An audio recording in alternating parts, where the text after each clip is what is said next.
Welcome to the May 16th, 2023 regular meeting of the Ann Arbor Planning Commission for a detailed meeting on detailed information on procedures and agendas. Do we not have any? We don't have any paper. We do.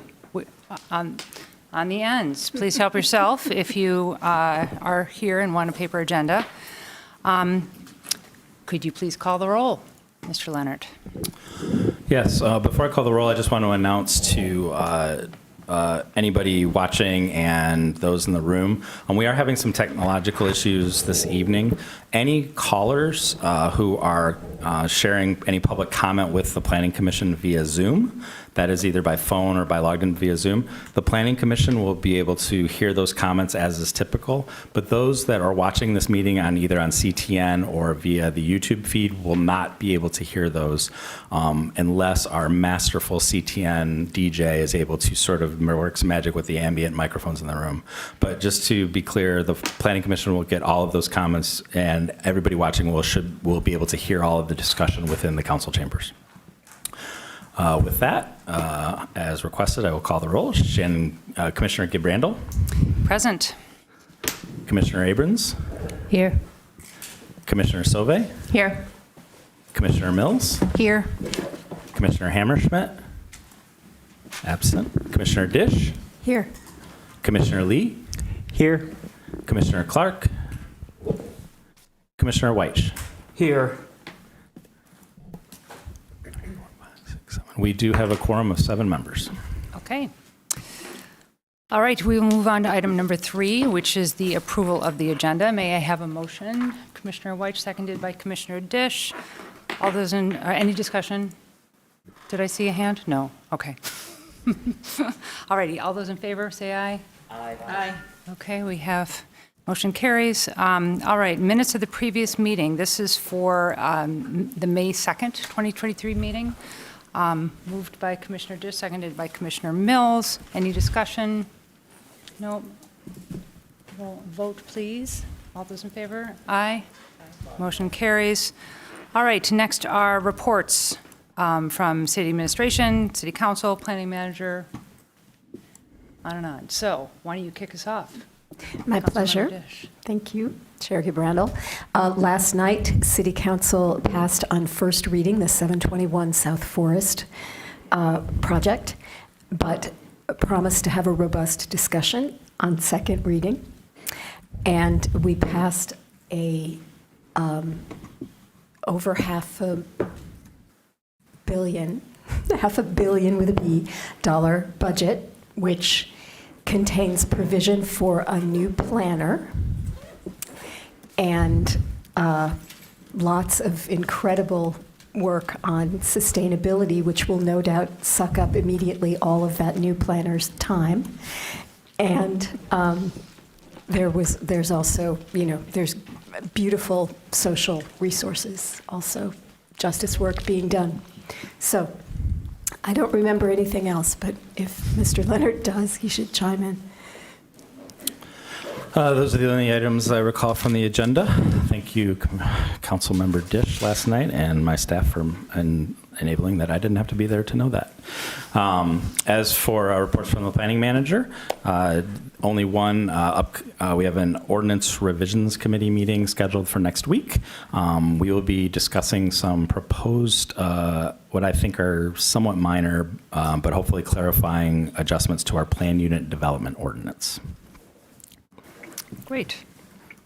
Any representatives from different committees, liaisons? I went to the DDA meeting last week, and there were a couple of things. One is the AAATA is going to be, they're gearing up for this transition to being able to make the 30-minute trip from IPSI to Ann Arbor. And so that's kind of moving it in gear. And then the other piece is that I know there's been a lot of exploration and interest in public bathrooms. And there is an interesting pilot that's going on with a company called The Throne. And you may see some interesting things going on around town with that.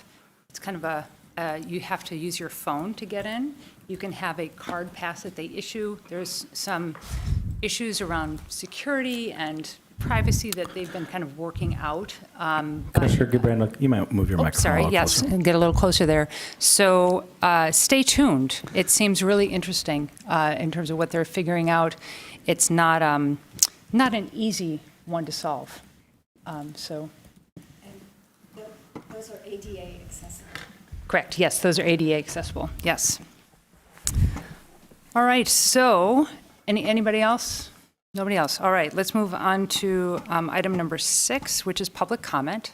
So opportunity for persons to speak up to 3 minutes about an issue that is not listed on the public hearing for this agenda, or call on individuals first here, and then we'll move on to remote participants.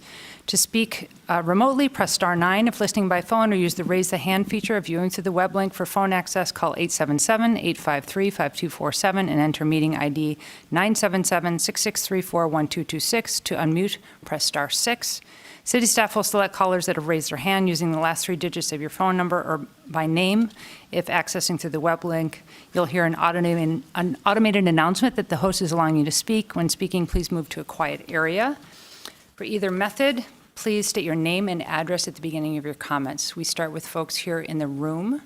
Is there anybody present that would like to speak on an item that is not on the agenda for tonight? Mr. Garber. I see I need no introduction. Haverhill But, Court, right? I have a report. Yes. No, it's the from- Haverhill Court. I'm telling you the address. I'm sorry, what? I'm telling you your address because, you know, Yeah, 28 name, Haverhill address. Court, for now. But I do have a report because Councilmember Dish and Planning Director Leonard omitted one item from yesterday's Planning Commission. You, Chair Gibranda, were reappointed for 3 years, along with Commissioner Clark and Commissioner Weiss. So I congratulate you, and also, I thank you for doing this. You probably know this means another 3 years of putting up with my demented rants and the deranged comments of other angry members of the public. So, but I guess that's why they pay you the big money. But in all seriousness, no, thank you for your service to the community. I've really enjoyed these listening sessions. I've learned a lot from the 3 of you and from everyone else on the commission. So I look forward to more of the same. Thank you. Thank you. Anybody else in the room?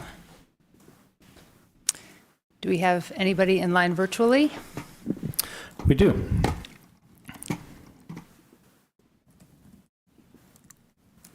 Caller with the phone number ending with 534. You have 3 minutes to address the Planning Commission.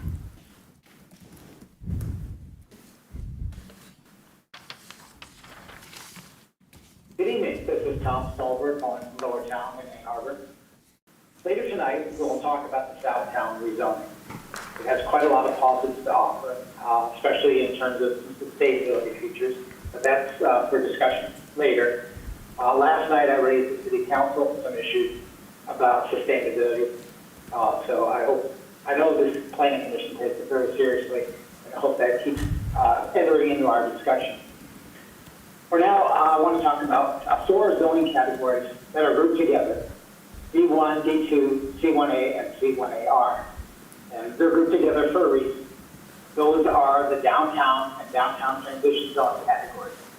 You could call them the town downtown and down downtown, if you like, to separate them into 2 groups of 2. But the 4 are grouped together in the way they're treated, and the characteristics of their zoning, the rules within them. And that's what they were created for and what they were intended for. And the last applications of C1A or C1AR, campus business zoning, was the garden. And if you recall, that was not an appropriate application. The same building ended up being approved, but approved as a PUD, which gave $9,000, just short of that, $8,800 per unit to the Affordable Housing Fund when it was appropriately approved as a PUD rather than C1A with conditions, as was requested. Prior to that, we know there was Morningside Lower Town, and that one went for C1AR with variances and conditions. That one, if you compare that to a PUD, the exact same site plan, if approved as a PUD, would have provided us for $9 million, just short of $9 million. an affordable housing fund. And what we got was something that was a convoluted compilation of multiple things, rezoning C1AR, variances, plan project modifications. Those are no longer allowed. I should not have been allowed at the time because our plan project ordinance was not compliant with the Michigan Zoning Enabling Act. So we got rid of it. But we should have lost $9 million in terms of the affordable housing had that been approved as a PUD, which was the only difference in what the site 30 more seconds. that we got, C1AR and conditions. So as you think later on tonight about comparing the baseline zoning that we have for Southtown and the C1AR, also compare it to a PUD and say, what would we get if we got the same building as a PUD? Thank you for that consideration. Thank you. Is there anybody else? Yes. Luis Vasquez, you have 3 minutes to address the Planning Commission. Yes, thank you. Mr. Leonard, you are correct. It's Luis Vasquez from a resident of Upper Lower Town in the 1st Ward in Ann Arbor. I just wanted to comment on 721 South Forest. I was pleased to see it pass at first reading last night in front of City Council.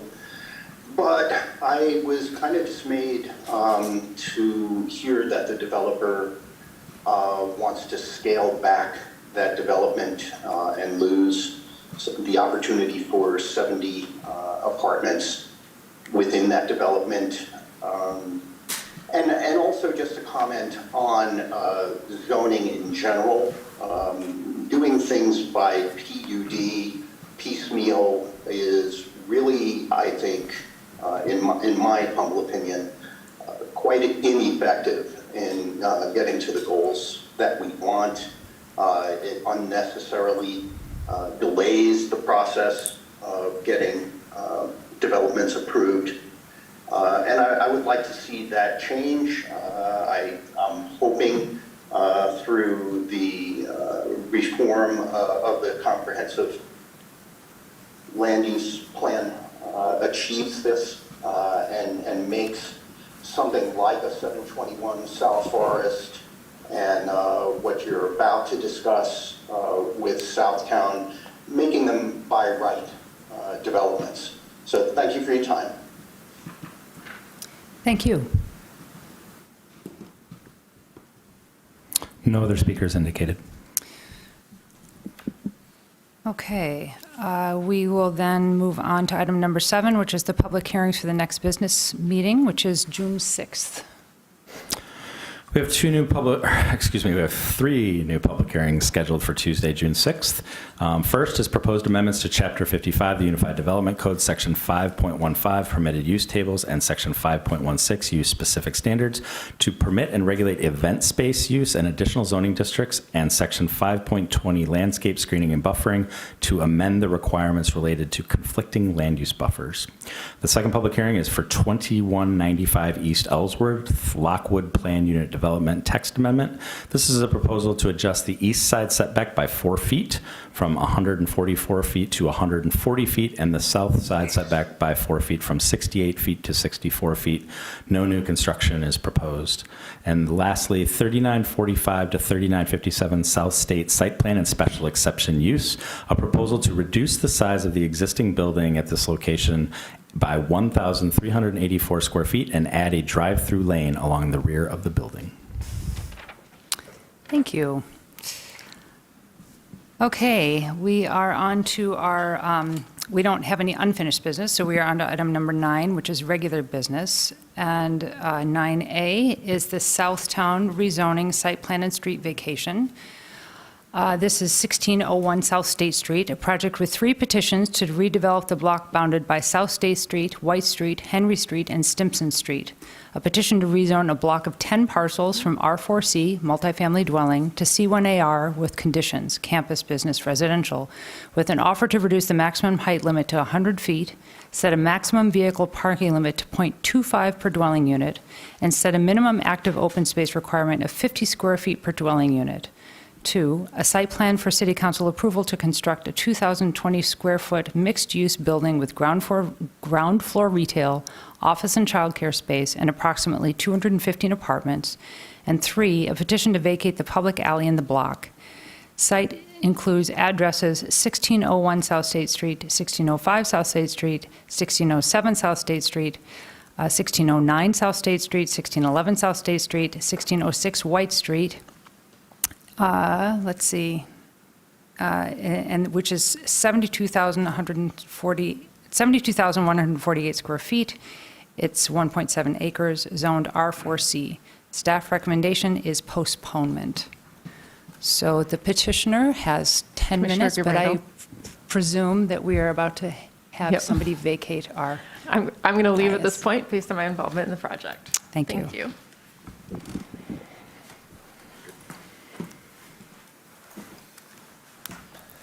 Wait for.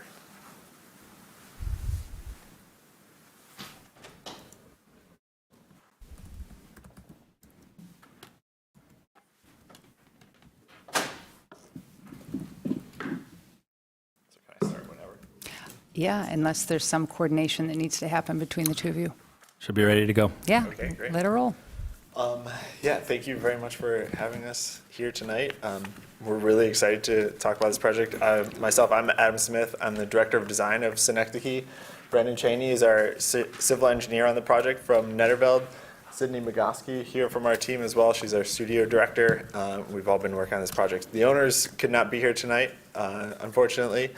But as you can see here on the first slide, this is our full team here with Aspect Structural Engineers out of Vancouver helping us on the project, working on the project, ETS Engineering for electrical, and Green Path Engineering for mechanical and plumbing. We've been working together for a year on this project so far to get it to the point where it's at now. So the three points of this are the rezoning, the alley vacation, and the site plan. In context, this is very close to campus between just south of East Stadium on South State Street, in between that and South Industrial. Within a half mile, you have walkability to the stadiums, to the athletic campus, to Lower Burns Park, and to multiple amenities around the neighborhood.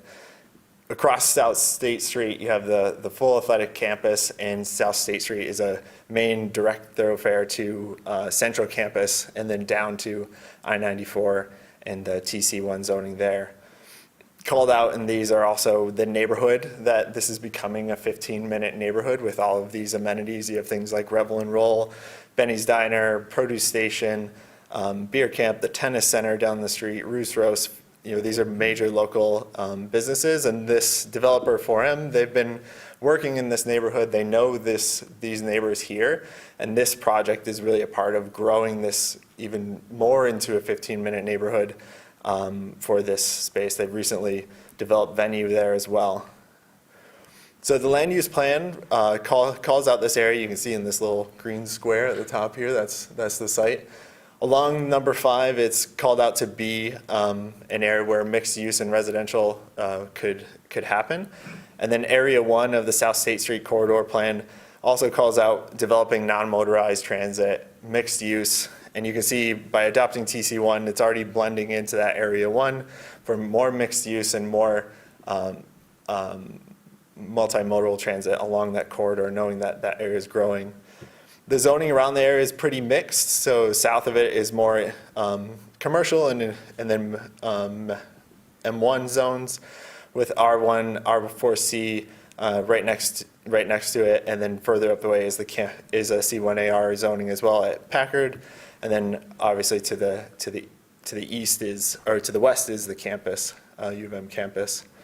So we chose C1AR zoning because it met a lot of the needs of this project, and we think the 300% FAR works well for this site. We also worked with the height so that the massing doesn't produce large shadows across onto our neighbors who are the Ann Arbor Housing Commission right to the north. So even in the wintertime, you get this moment where the sunlight still moves across the facade of the building to the north, so as to not block a lot of sunlight. And the building mass on White Street is brought down as well so that it is not too tall against the neighborhood and not producing shadows across the neighborhood as well.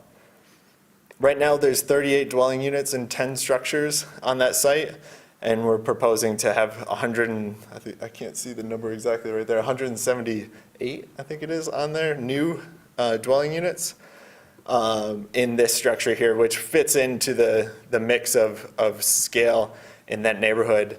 And with the limited parking that we're offering here, we also know this is a very heavily or a strong multimodal area with 3 bus routes directly on the block that take you from downtown Ann Arbor to the medical campus on University of Michigan, to Trader Joe's, to the mall, to St. Joseph Hospital, to Washtenaw, to Ypsilanti, and all over. And the bike lanes that are there now, and what's proposed is to have it all ages and abilities network along South State Street, connecting up to Central Campus and down towards the mall. And then also the proposed tree line trail running along the train tracks, that would be great. And then also another connection across Stimson to connect to what's already a okay bike lane on South Industrial. So we see it's a very good non-motorized transit spot. The LA vacation is just for this strip down the center of the site that contains a overhead line there. And then we are removing 7 curb cuts that are existing and replacing it with 2 new ones that are only on Henry Street and White Street. So there'll be no curb cuts on South State Street and no curb cuts on Stimson, as to hopefully not have delivery vehicles stop on those streets, and there's no entries off of South State Street. So we positioned our entries along Henry and White, and the package rooms are also along those. So knowing that deliveries are going to take the easiest travel route, we've positioned lobbies, mailrooms, packages at spots where it's not on Stimson and State Street. We're using the 10-foot setback around the most of the site, and then on the State Street side, we're actually using the 5-foot minimum, which is an exception that we can use so long as the area of setbacks around the entire site meet a certain square footage. We're well above that per the zoning ordinance. And also we have a couple there's still a few engineering comments that are on the staff report that we're still working. We've been going back and forth with staff and planning to address all these comments, that we have addressed all of these, knowing that the trash dumpsters will be larger. We have a right-of-way contained for the streetlight at the corner, and those are all addressed comments. So it's actually 3 buildings completely. It's separated by a concrete podium at the base, and then 2 buildings on top of it. Because of the building code, it can only be so big for the type of construction we're using. So it's 3 separated buildings. The parking spaces underneath, we have 53 parking spaces with 8 EV charging stations and the rest are all EV capable. We're going next week for a ZBA for a zoning variance because we do have an extra, we're looking to have the indoor parking area not count towards the FAR. Because we have a high water table, it's technically infeasible for us to put the parking down that low and then also have stormwater detention underneath it. We'd be in the water.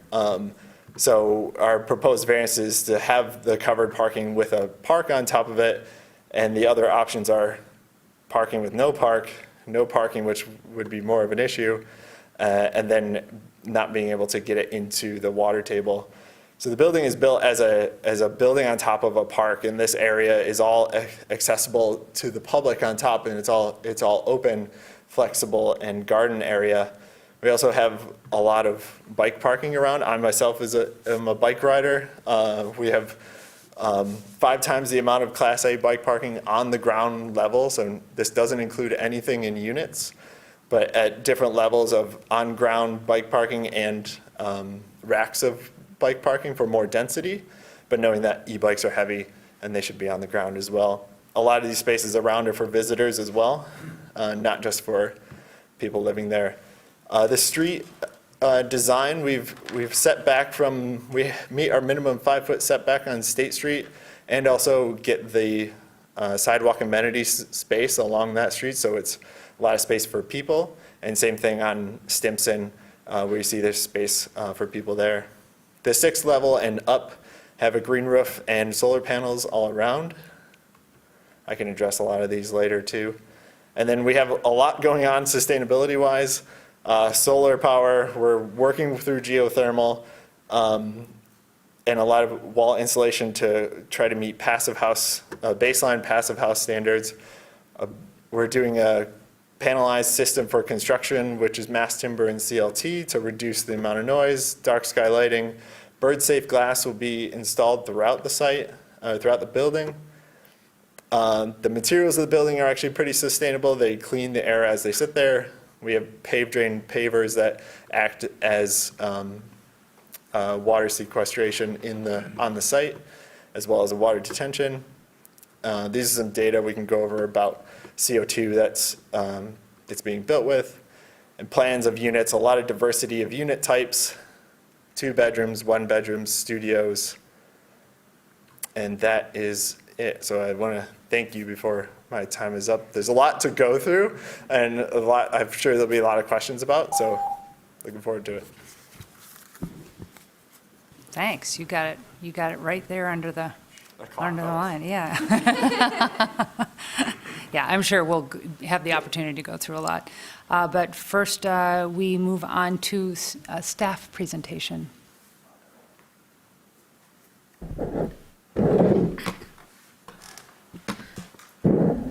Thank you very much. I felt that Adam did a great job. I feel opposite now. Adam did a great job explaining the project.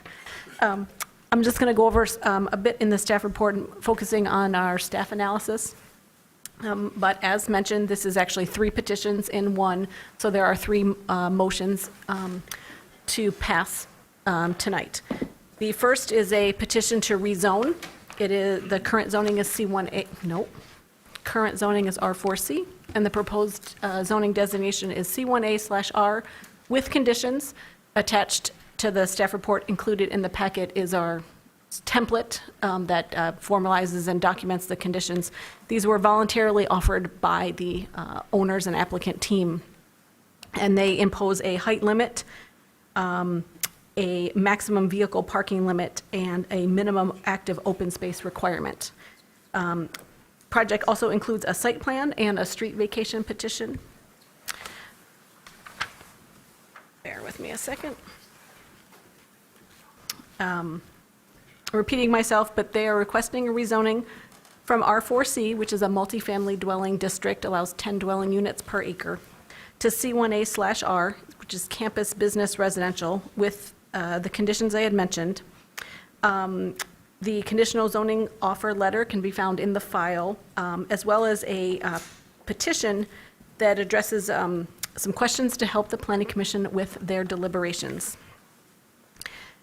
We have provided in the staff report a comparison chart of most of the zoning district, most of the parameters of the R4C and C1A/R district.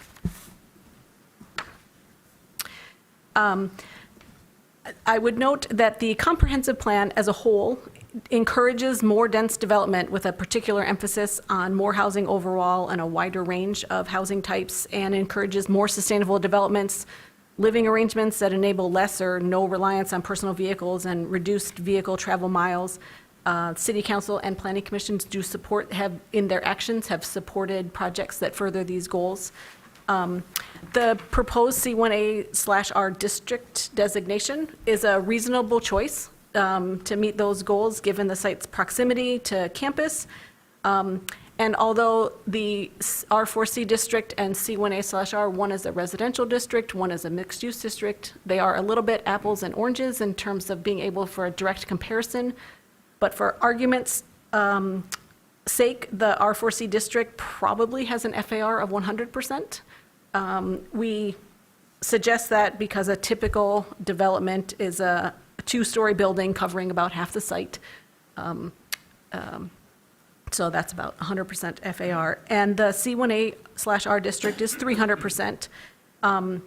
So it seems that the proposed rezoning is moving toward about 3 times the density as what could be currently achieved. Again, it's apples to oranges, but for discussion purposes, I feel that this is in the ballpark. And although our city utilities, our infrastructure, and currently our desires support the rezoning, the scale of the area is more in the residential category.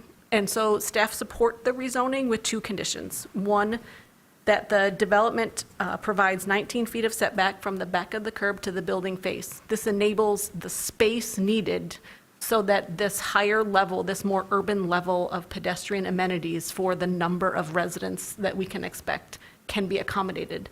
And the second condition that for our support is that the development conforms to the standards of the C1AR district to which it has requested.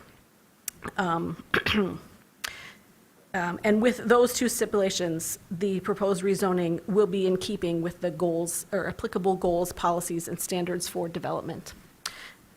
I'll get into a second about why the project's a little bit too big. And speaking of which, the site plan, as very well described, podium, 2 buildings on top. It has over 200,000 square feet, includes ground floor stuff, and plus residential above. Let me back up myself again. One thing that is not in the staff report is a comparison of the permitted uses in the R4C and C1A/R district. So at a quick and high level, the R4C district allows for single-family, 2-family, and multi-family dwelling units. The C1A/R district allows for all the kinds of household living. That's a category just for labeling purposes, and that is the single-family, 2-family, multiple-family dwelling. C1A/R district also allows all forms of group living, which is fraternities, sororities, student cooperatives, shelters, and so forth. It allows for some community kind of uses like museums. It allows for childcare, all levels of education, schools. It allows for nursing facilities, hotels, short-term rentals, recreation and entertainment uses, restaurants, general merchandise, laundry services, personal services, and veterinary services, and all forms of office. That would be general office, financial, and medical offices. It does not permit many of the auto-oriented uses, such as auto repair, auto sales, and any of the manufacturing or research uses. Back to the staff report, the site plan.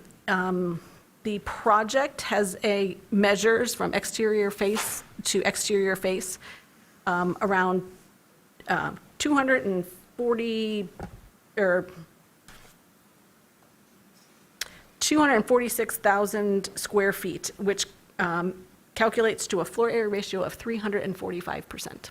The C1A/R district allows 300%, but it does allow the pedestrian amenity premium, which gives 800 square feet on top of what you can earn based on the lot size.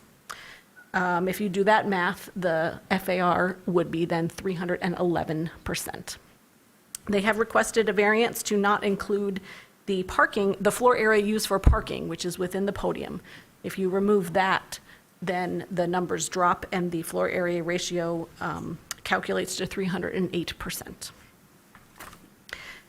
Some details about the site plan that probably have already been mentioned, but the setbacks from the property line are an average of 10 feet as required in the C1A/R district. They have been flexed on the State Street side, but if you add up all of the setback area around the site, it balances with the minimum requirements. Also, the building has been set back, so it provides 19 feet from the back of the curb. This is not something we usually measure from, but this is taken from the Downtown Street Design Manual guideline for destination streets, and 19 feet is the width that was deemed ideal in the downtown to provide an 8-foot walking zone plus an 8-foot amenity zone that can include street trees, it can include parking meters, street lights, so forth, bicycle hoops, and it also includes some space for door swing or tablescape areas and so forth. And that has been provided for the site as well. Site provides pedestrian amenities. It has a pedestrian plaza on its south side. It's got active open space, whereas none is required in the C1A/R district. The reduction in driveways has been mentioned, as well as the limited parking. And I have repeated in the staff report some of the information provided on the site plan regarding sustainability. And I'll just mention again that the development team focused on 3 major components to prioritize for sustainability. For the building materials, the lack of gas equipment and the electrification, and its location prioritizing multimodal transportation. Finally, the project includes a street vacation. Interestingly, the north half of the site was platted in 1890. The south half was platted, I think, just about 20 years later. And there is an unimproved alley. If you were driving by on Henry, the gravel driveway looks like a private driveway. It's about in the location of the unimproved alley. There are no public utilities in this alley, just electrical service. So there is no impact to vacating this alley. Standardized procedures mean that when an alley is vacated, you put a line straight down the middle, and the land goes to the abutting properties on each side. All of these properties are under the single ownership, so the owner will get all of the land. The project has been reviewed by a plethora of service unit comments. And I've included a planning comment in the staff report, but it repeats nothing else than what had already been mentioned. That the development should provide at least 19 feet of setback from the back of the building face, which it does, and it should meet all of the dimensional standards of the C1A/R district without variances, which it currently does not. Engineering staff are still working on their review. I know that there have been discussions and communications. I think that things are well on their way. The same with the fire marshal and solid waste and stormwater management's outstanding issues. The staff report notes that a park contribution per dwelling unit will be made. And we are still working with our transportation engineers on the transportation impact analysis. I think that we will get there, but currently the transportation impact analysis needs to be revised and address more of the multimodal aspects and be more robust in recommending, the phrase I believe is, changes in operations. Not to say these would be done, but what changes in operations mean is switching from one-way to two-way, or from two-way to one-way, adding turn lanes, taking away turn lanes, adding on-street parking, taking away on-street parking, no left turns, no right turns. Those are examples of changes in operations.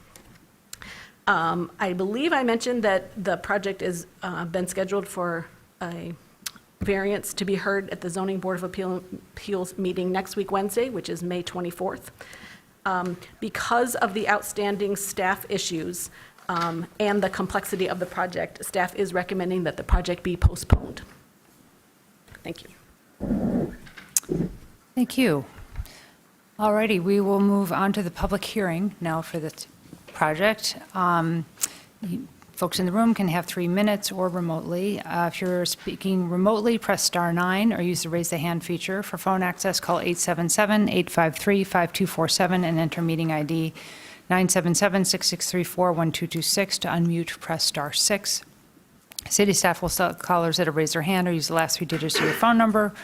You'll hear an automated announcement that the host is allowing you to speak. Please move to a quiet area. For either method, please state your name and address at the beginning. Is there anybody here that would like to comment on this project? Hello, my name is Michael Lewandowski. I am a representative of the owners of 1513 White Street, which is just a kitty corner across the street from the proposed development. We have some slight concerns, maybe more than slight, about parking specifically. We do applaud the project's commitment to try to reduce car traffic in the area and have multimodal transportation as a focus of the project. However, we also live in the reality of residents potentially not always living up to the same standards that the project has indicated, and that the neighborhood, which is already relatively clogged at certain points with parking, would simply become overwhelmed with parking as residents use the public parking in the neighborhood as opposed to the designated parking that they would be able to get through the project. This would be especially concerning given some of the use around the neighborhood. As the project manager indicated, it's very close to the athletic facilities around the University of Michigan campus, and of course, everyone who lives in Ann Arbor knows that on football Saturdays, parking around that area becomes pretty crazy, and so would be concerned about being able to utilize that space as well for those kind of activities, not just for football, but again, it's near all kinds of athletic facilities, and so if the parking in the neighborhood would be significantly reduced based on the residents in the building, we just wanted to make sure that the project is at least aware of that, and that the commission would be aware of the potential issues, given that this is being, plopped down right in the middle of a neighborhood where everybody already lives, that, they still want to be able to park potentially on the street or have friends or something park on the street, and it would potentially be an issue otherwise. So that's my main concern. Thank you. Thank you. Anybody else present like to speak on this project?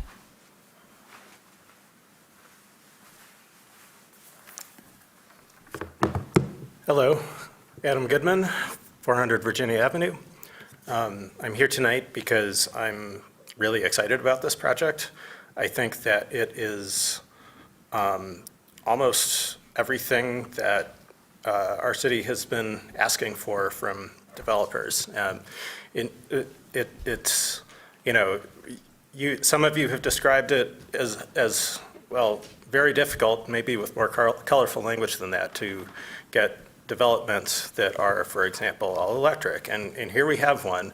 Not only is it all electric, it's pushing boundaries. I believe that this would be the first mass timber development in the history of Ann Arbor, which is really cool. I think that's fantastic.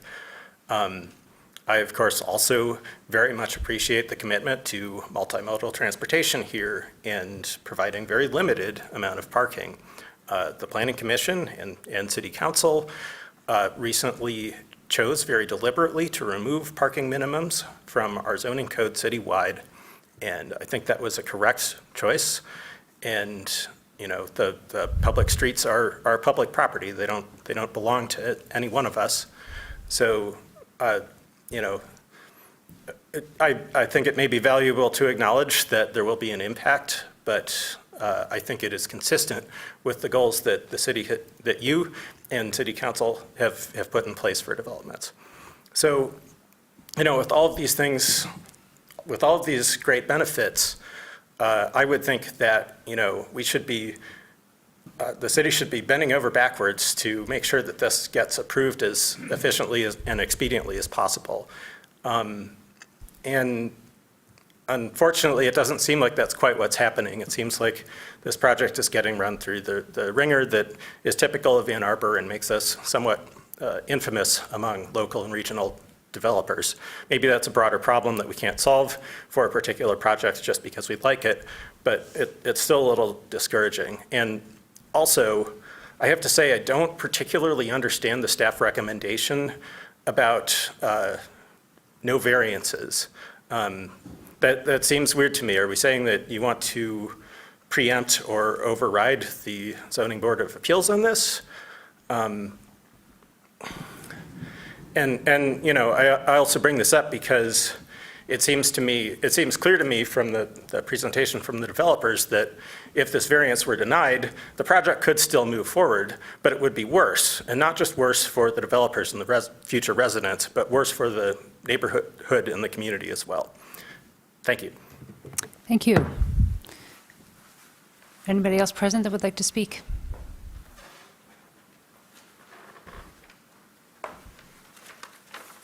Thanks, Chair Gibrandal, Ken Garber again. As Mr. Goodman said, this project appears to check all the decarbonization boxes you can imagine. But it's a huge rezoning request from R4C to C1AR. We heard Mr. Leo talk about 3 times the FAR. They're asking for a variance on top of that. They're replacing perfectly good, well, reasonably habitable anyway, existing housing. So the bar is really high here. This has to be a model project, and maybe it is. But, you know, we don't see projects like this very often. So to me, it's an opportunity to learn as well as to ask questions. It sounds like there's going to probably be a postponement. So I'm not asking for all my questions to be answered tonight, but I've put them together in the form of a pop quiz. And like any pop quiz, there's some gimmies on here, but maybe there's some toughies too, I hope.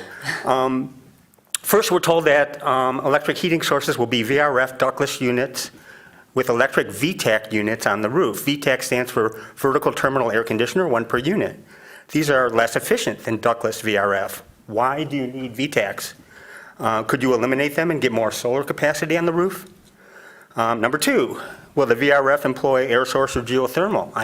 Chatting with them earlier, it sounds like they're 80% sure it'll be geothermal, but not 100% sure. So what's your backup plan if it doesn't work? If the soil samples prove inhospitable to this sort of solution? And if you do geothermal, are you concerned about the issue of thermal degradation, which we've heard from some reluctant developers in the past? 3, the 110 kilowatts of rooftop solar, which I've read, isn't very much, about enough for 14 houses. I know you're putting in 2 green roofs, which makes sense, but how do you expect to power the building during an extended outage? With the diesel generator? 4, is that diesel generator absolutely necessary? How will the diesel fuel be stored? And could a battery panel be used to satisfy the fire protection code and to deal with outages? 5, will there be a gas connection to this building? Pretty sure there's not, but I just want to make absolutely sure. 6, will you have an ERV or energy recovery ventilation system and or heat recovery chillers? 7, will the building envelope comply with the 2021 IECC for multifamily, including an external insulation shell? You mentioned something about passive housing. I'd like to hear more about that. 8, have you modeled your building energy use intensity?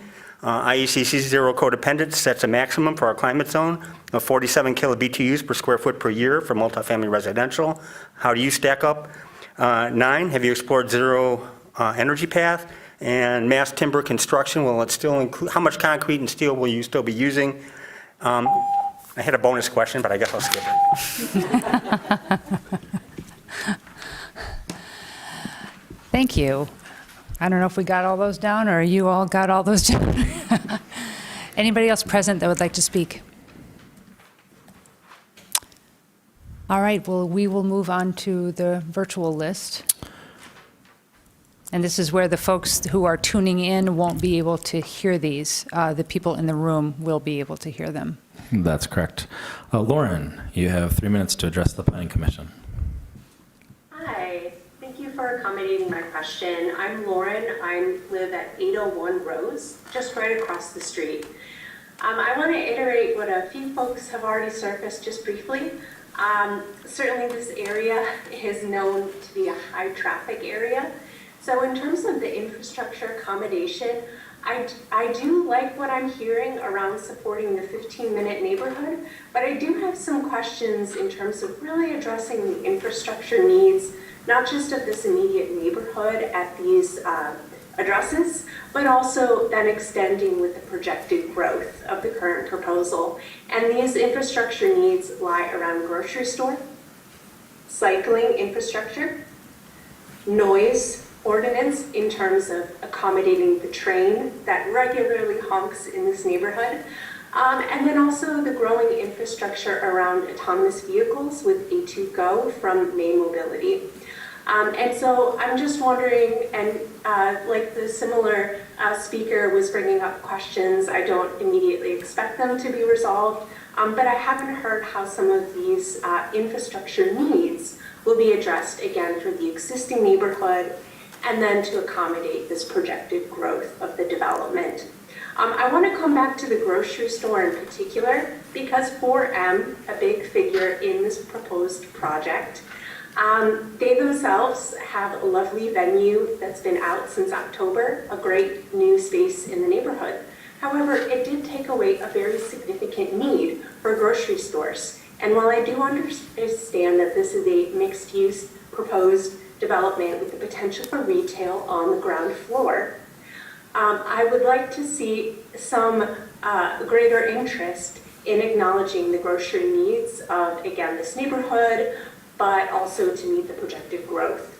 I have a hard time believing, similar to discussions around Five Corners proposal further up north on South State Street, that the few places mentioned will really accommodate the grocery needs for the targeted market, it sounds like, of students and young professionals. Produce Station is a lovely place for specialty foods, but not a one-stop shop for all grocery needs.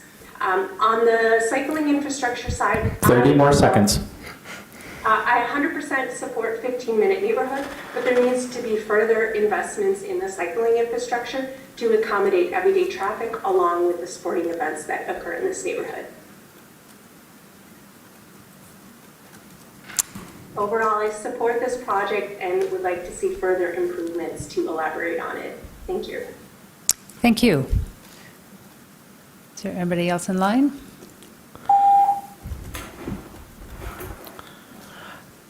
Abdul Rahman, you have 3 minutes to address the Planning Commission. Hello, I'd like to address the Planning Commission and say that I am very much in support of Southtown.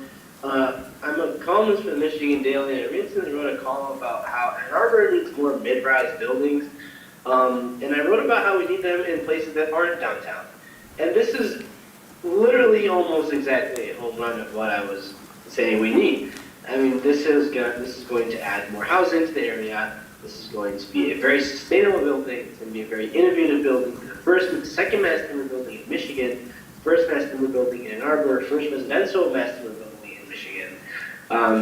Like there couldn't be more smash hit home run city goal things in this whole entire plan. I think that the variance should be approved. The one that says something about setbacks. The 19 feet, whatever feet, it's like across the street from Yost. Yost is like taller and closer to the street than this building is.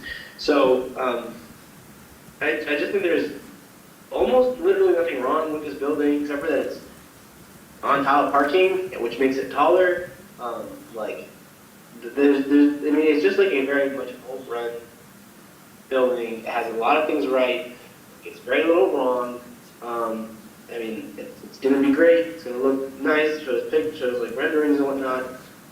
I really hope to see this building be built. I live down the street. I live in a taller building than it, but it's great.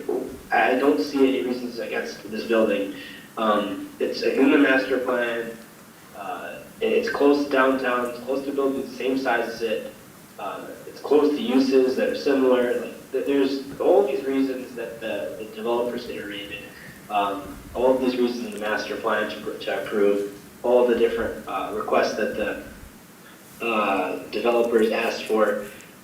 There's just a lot to like here, very little to dislike.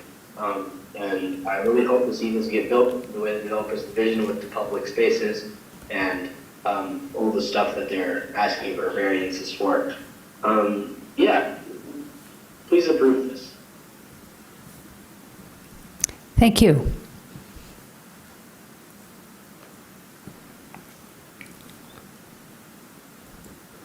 Luis Vasquez, my apologies. You have 3 minutes to address the Planning Commission. Thank you. Thank you, Mr. Lennon. No problem. Luis Vasquez from Upper Lowertown. Just wanted to speak very briefly in favor of this development proposal that you see before you. Obviously, the developer and city staff and others have put in a lot of thought into this project.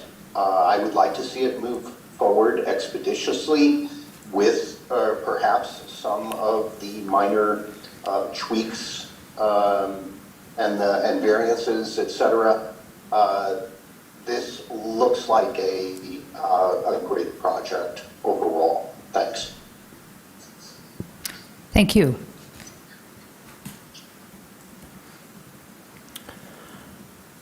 Caller with the phone number ending with 043.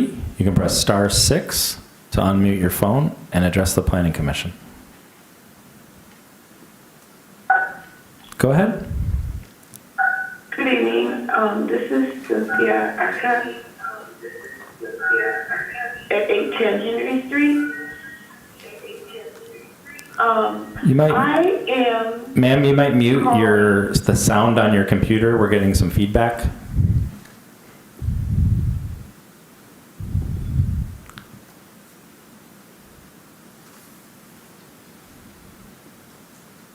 Is that better? Because I'm on my phone, so I'm not on my computer. Yeah, that sounds better. Thank you. Or it was. So if I mute it, I don't think you can hear me. So hold on. If you could focus on muting the sound from the meeting, however you're watching that via the phone, your computer, or the television, we'll be able to hear you on your phone, but if you could mute the meeting sound however you're watching.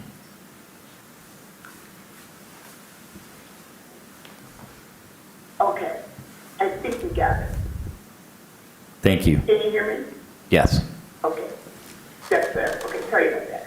So, the gentleman that spoke at 1513 White Street has a valid concern, because I'm at 810. There's a lot going on that street and has been for the last 2 years. My particular concern is parking.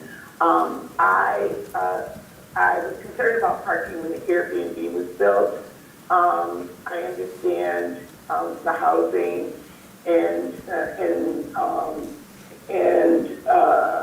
having walkable areas, but when the house was built at 830 Henry Street, there was supposed to be parking spaces in the garage, and they were never used. So I was very concerned about parking for my guests. I'm a homeowner that has a renter in one part of my unit. It's very, very difficult to park in the street. I did my due diligence. I got the number of neighbors or owners to ask for at least parking permits for that street. Our request was basically denied, or they said that it wasn't warranted. But after the building was built, 830, there were additional parking spaces that were taken away for buses to pick up. So I'm really concerned about the parking issue. The other thing is that a few years ago, I asked what the 10-year or 20-year plan was for this particular street. It's already a one-way street, and I thought I heard the woman mention that the possibility of transportation having this as a two-way street, which really concerns me. So my issue is really that has to do with parking. And with all of this going on, are we going to be able to have a parking permit with certain hours to park, just like we have on all other streets that are busy? My petition was denied, and I got the right number of owners. 30 more seconds. I'm just concerned about the parking, and also if this happens, getting a parking permit for at least our side of the street between State and Stadium. Thank you. Thank you. Anybody else in the queue? Yes. Brandon Dimchoff, you have 3 minutes to address the Planning Commission. Hi, Planning Commission. This is Brandon Dimchoff, 1401 Hart Street in West Larrytown in the 4th Ward. Less than half a mile from the proposed site. I'm calling today to say how excited I am to see a mass timber project proposed in Ann Arbor, and I hope you approve the project tonight without delaying it. I don't need to repeat what the petitioners and the other callers have said, but I do want to reiterate that the extra FAR requested by this project is used purely for putting a roof over car parking to provide a publicly accessible plaza that's about the size of the library lane surface parking lot. It would be a tragedy, in my opinion, to signal to the ZBA that they should deny that variance, as it would simply make the project worse by having exposed cars instead of a publicly usable area. Why should we prefer a surface parking lot to a public plaza? It doesn't make any sense. So please approve this, and please encourage the ZBA however you can to grant the variance. Thank you. Thank you. Alex Lowe, you have 3 minutes to address the Planning Commission. Hi, this is Alex Lowe calling in from Southeast East Ann Arbor. First thing I want to talk about is, while I'm not a fan of PUDs really, this kind of feels like it should be a PUD because the requested C1A/R zoning kind of limits it. This site should be way bigger. There should be at least 3 more floors on it. So I think that it's a little bit limited. We should have more here. But you know, we've got to work with what we have. I do hope, given all of this talk about parking, that the developer has plans for any parking that goes unused in their parking structure. A lot of people who are going to be living in this area may not own a car at all. And so, you know, people would be talking about game day parking and everything. This would be a perfect opportunity for them as well. And on White Street, if the parking problem is so bad in this area, it sounds like what we need is for the city to start putting in metered parking in this neighborhood. That should resolve the issue of parking for individuals who are coming for the game versus homeowners, etc. Everyone will have an opportunity to have metered parking. Even if we only turn it on or turn on the meters for, say, large event days or whatever. Other than that, I think that this development is really good. I'm sad that it can't be any bigger, but you know, you take what you can get, right? Thank you. No other speakers. No other speakers. All righty. I will read the 3 motions.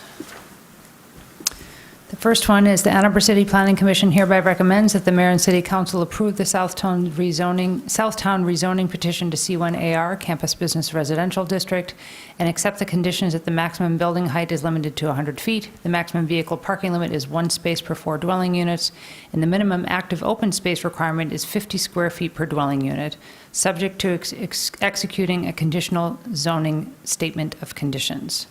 The second one is the Ann Arbor City Planning Commission hereby recommends that the mayor and city council approve the Southtown site plan and 1601 South State Street and development agreement, subject to variance granted by the Zoning Board of Appeals to exceed the maximum FAR of the C1AR district due to the enclosed parking garage and combining all lots prior to issuance of any permits.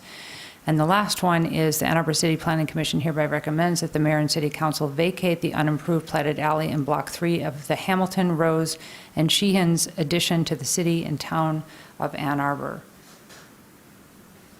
Moved by Commissioner Lee, seconded by Commissioner Abrams. We are in discussion. Commissioner Weich. All right. First of all, thanks for bringing this project and developing it for our community. I have a lot of questions. I will start by first thanking you for including the post and ring hitch for the bicycles. That is something I ask every developer to do, and when I looked at your plan, I was like, look, it's already here. That's a good sign. I wanted to address one of the callers' comments about Lucky's Market. That was a joint investment out of Colorado with Kroger, and Kroger withdrew their funding, which required them to close immediately. They closed 39 stores in 10 states. So I don't know why that came into this part of the conversation, but I just want to clear that up. I think, oh wait, sorry. So let me start with this one.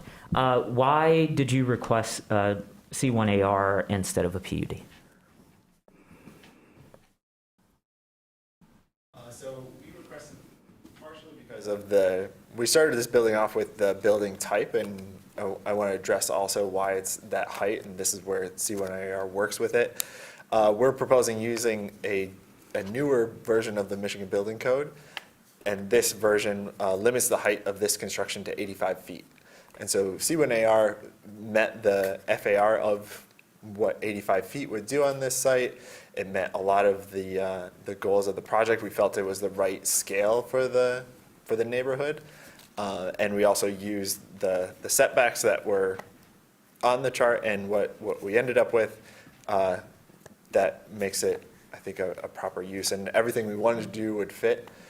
It came to the variance of the parking, which we can talk about later, but that's our only variance on top of that. Okay, so then with the parking, can you bring back up your slides Sure. where you showed the options for the variance? Do I have control? Yeah, here we go.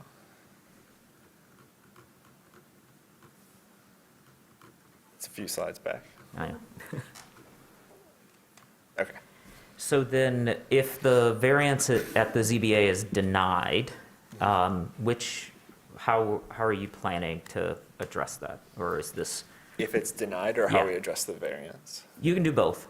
I mean, as you can see here, we laid out our what we looked at as options, what would be by right, and the 4 down below, they always miss something in the project. If it's denied, I think it's a failure. We wouldn't have the ability to have as much of a park on top of that area as what would be more beneficial to the project. So I think with the technical and feasibility of building the water detention into the water table, we have a fairly high water table in this area, that even getting the parking halfway down, getting the volume halfway down, we looked at that as well. We'd still be pushing down into the water table, and then our stormwater detention, which is fairly large, would also be in there. So if those 4 always miss something, and the variance gets everything for every part of the project, stormwater, parking that's needed there, and then park on top for everyone. So then we're looking at, and I did send some questions to staff when this got on our agenda. So we're looking at 308 308% of FAR with this variance. Just shy. And then, Ms. DeLeo, you talked about the fact that they wouldn't qualify for the 8,500 square foot pedestrian amenity, or do they? They do. Okay, so that brings it down from 311 to 308? Or is it from 345 to 311 to 308? The, No, I think we're at 345. And then it would be the variance of taking the parking out, which would then still put them above. the C1AR district allows 300% floor Right. FAR, which is the ratio percentage of the lot. It's 300% of the lot area. That's your building size. And then there is, and so that's just 300%.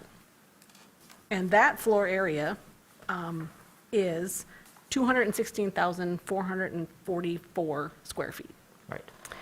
Then you can go 8,000 square feet above that. So to 224,000 or Right, so.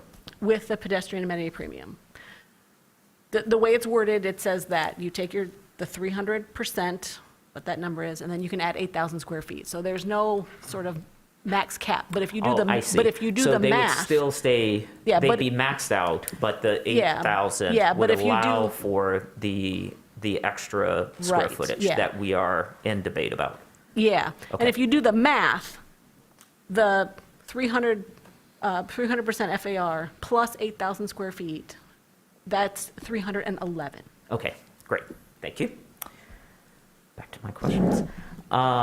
Since this is our first mass timber residential development, I think, in the state of Michigan, right? Because there First is tall one. mass timber. What's that? First tall mass timber. Tall. Okay, good. Thank you for that qualifier. In Ann Arbor, could you just take a moment and talk about this material because it's new, and then can you talk about its sustainability benefits as well? And I think you had a slide about the captured carbon. Of course. And then can you explain both the height, so the limitation? I know you just said that you're using a newer version of the International Building Code, and so you have a cap of 85 feet for that, but you are also developing the building on top of either a podium or some kind of concrete steel base. So could you talk about those things as well, just for a moment? Yeah, I'll start with the code, I guess. So this is where Michigan, we work with the 2015 Michigan Building Code. This is adopted statewide. The state, we've been working with close colleagues at Michigan State University, Department of Forestry, lobbying state representatives and people working at LARA to go to the 2021 IBC, which has provisions for a new building type, which is for engineered mass timber and tall mass timber buildings. So anything now you see out, buildings have been built with wood and mass timber for a long time, and they've been predominantly up to 5 stories. That's what's allowed now. With the new building code that's adopted by the 2021 IBC, which will be adopted in Michigan, hopefully shortly, that would allow us to build with exposed mass timber up to 8 stories of residential and 85 feet from the ground plane. So that's where the 85 feet is a cap from the ground and not from the concrete podium level. We can't get any more height out of that by strictly staying to that building type and not adding a variance on top of that. This is a building material that while glulam beams and columns have been used for a while, engineered lumber like that, cross-laminated timber is used for the floor decking, which is a fairly new invention from the 90s that is used for entire floor decking with a concrete topper on top of that. So there's a lot of mass in that floor decking, and it also offers fire resistance rating for the floor. That's another big change of how we can build tall with mass timber, is that it offers really good fire resistance. And that's what's required for residential buildings. So from that, we've, for its carbon, so a tree growing is going to capture a lot of carbon over its lifespan, and this is going to use a lot of lumber. The lumber being forested in forests is, as we've learned for the past, we've been going to the Mass Timber Conference from last year. Sydney spoke at the Mass Timber Conference in Portland this year. about this project, we've learned that deforestation is not really, is not producing lumber in the United States. It's not a forest stewardship managed way of producing lumber, and that forests need good for management to keep biomass from falling down and then drying out and then burning and causing these massive wildfires out in the Pacific Northwest. So when a tree falls and burns, it releases all that carbon. So we're taking it, cutting trees down in a sustainable way that are then going to be replanted, putting into a building that is sequestering a lot of that carbon in the building. So this diagram and chart you see here, this is how much carbon it would take to produce this building versus a typical concrete build construction and versus typical steel construction. So already we're about half of the carbon that it takes to build a building. This is, I mean, these are the real numbers, what it takes to build buildings. It takes a lot of energy. It's 193,000 mature trees of carbon in 1 year, and over 4,000 flights.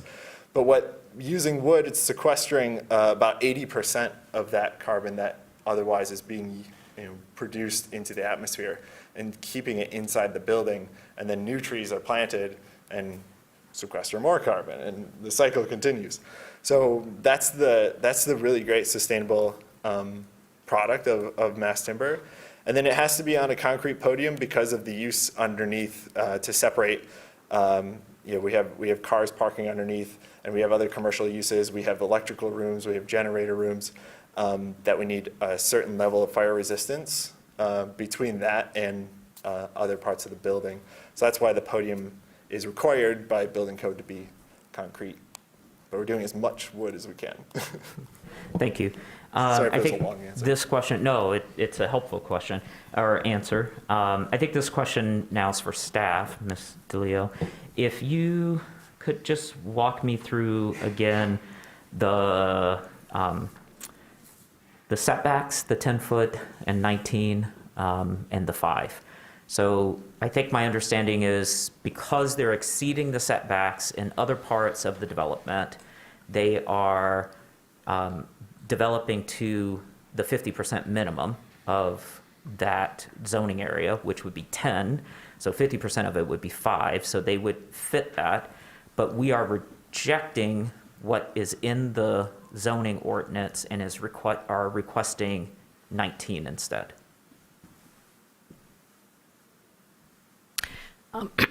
Not so much of a rejection, but Sure, my word, not yours. Yeah, but an add-on, going above and beyond. So yes, the C1A/R district requires a 10-foot setback from the front lot line. This site has 4 front lot lines, no side, no rear. Okay. The evolution of planned projects, we expanded a little bit of the flexibility. It's in a section of code that allows for alternatives to setbacks and yards, the yard meeting the space between the lot line and the building, that is the front yard. Example, the C1AR/R district requires 10-foot minimum front setback. All mixed-use zoning districts can reduce a minimum front setback half if then you increase another setback to balance the whole thing out. And so they are, I guess if you will, they started with 10 feet on all 4 sides, shifted the building to 5 feet on the State Street side.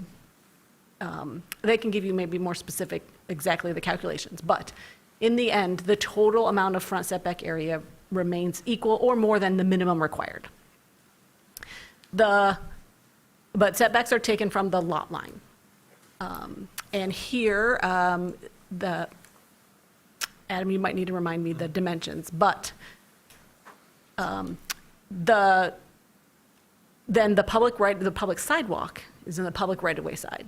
And it might be 10 feet between the curb and then the 5-foot tree lawn and the 5-foot sidewalk, that might be 10 feet. So this building would be 15 feet from the curb of State Street, which is not terrible, But given the number of occupants in the building, a 5-foot sidewalk is just too tight. It's not going to be very comfortable. You can imagine 2 people passing by on a sidewalk 5 feet wide is fine. But if you have 30 people trying to make it to a 9 o'clock class or whatever, you're going to want an 8-foot wide sidewalk. And you don't want that sidewalk too close to the street because there's things passing by. You want all that space. So the ideal amount of space between the back of the curb and the building face is 19 feet. This project, by minimum code, let's call it 15 for discussion purposes. So we asked them to voluntarily push it back farther on all sides so that 19 feet is achieved between the back of the curb and the building face. And this is more than the minimum we'll accept per the zoning standards, which would be 5 feet from the lot line, and then whatever dimension it is then from the curb. So if I can clarify, thank you. Yeah. And I emailed you this and you answered, and so I just want to make sure I fully understand it. So the way that I read the motion, however, was that staff was recommending postponement and made this conditional. So that's why I said that it was rejecting this at the beginning. But in your description just now, you talked about it as a voluntary request of the development. So is there any distance in those terms, or is that a difference without a distinction? Well, I tried to I tried to be very clear with the applicant team, like what would it take for the staff support? Right. And I had two principles. I thought that the building needed 19 feet from the back of the curb to the building face because it is a sort of urban style building going in a residential scale.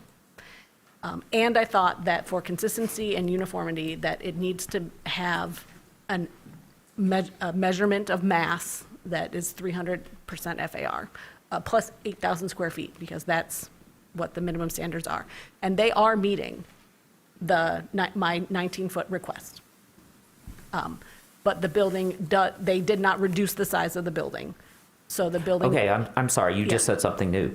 They are meeting the 19, so is that Yes. no longer in the postponement? So when you emailed me on Friday, it was, the postponement was conditioned on that 19-foot, and so now it's being met?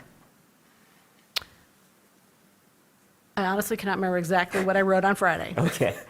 But I did not mean to imply that the postponement is sort of the totality. There are outstanding staff comments from Right, but- across departments. So there were two.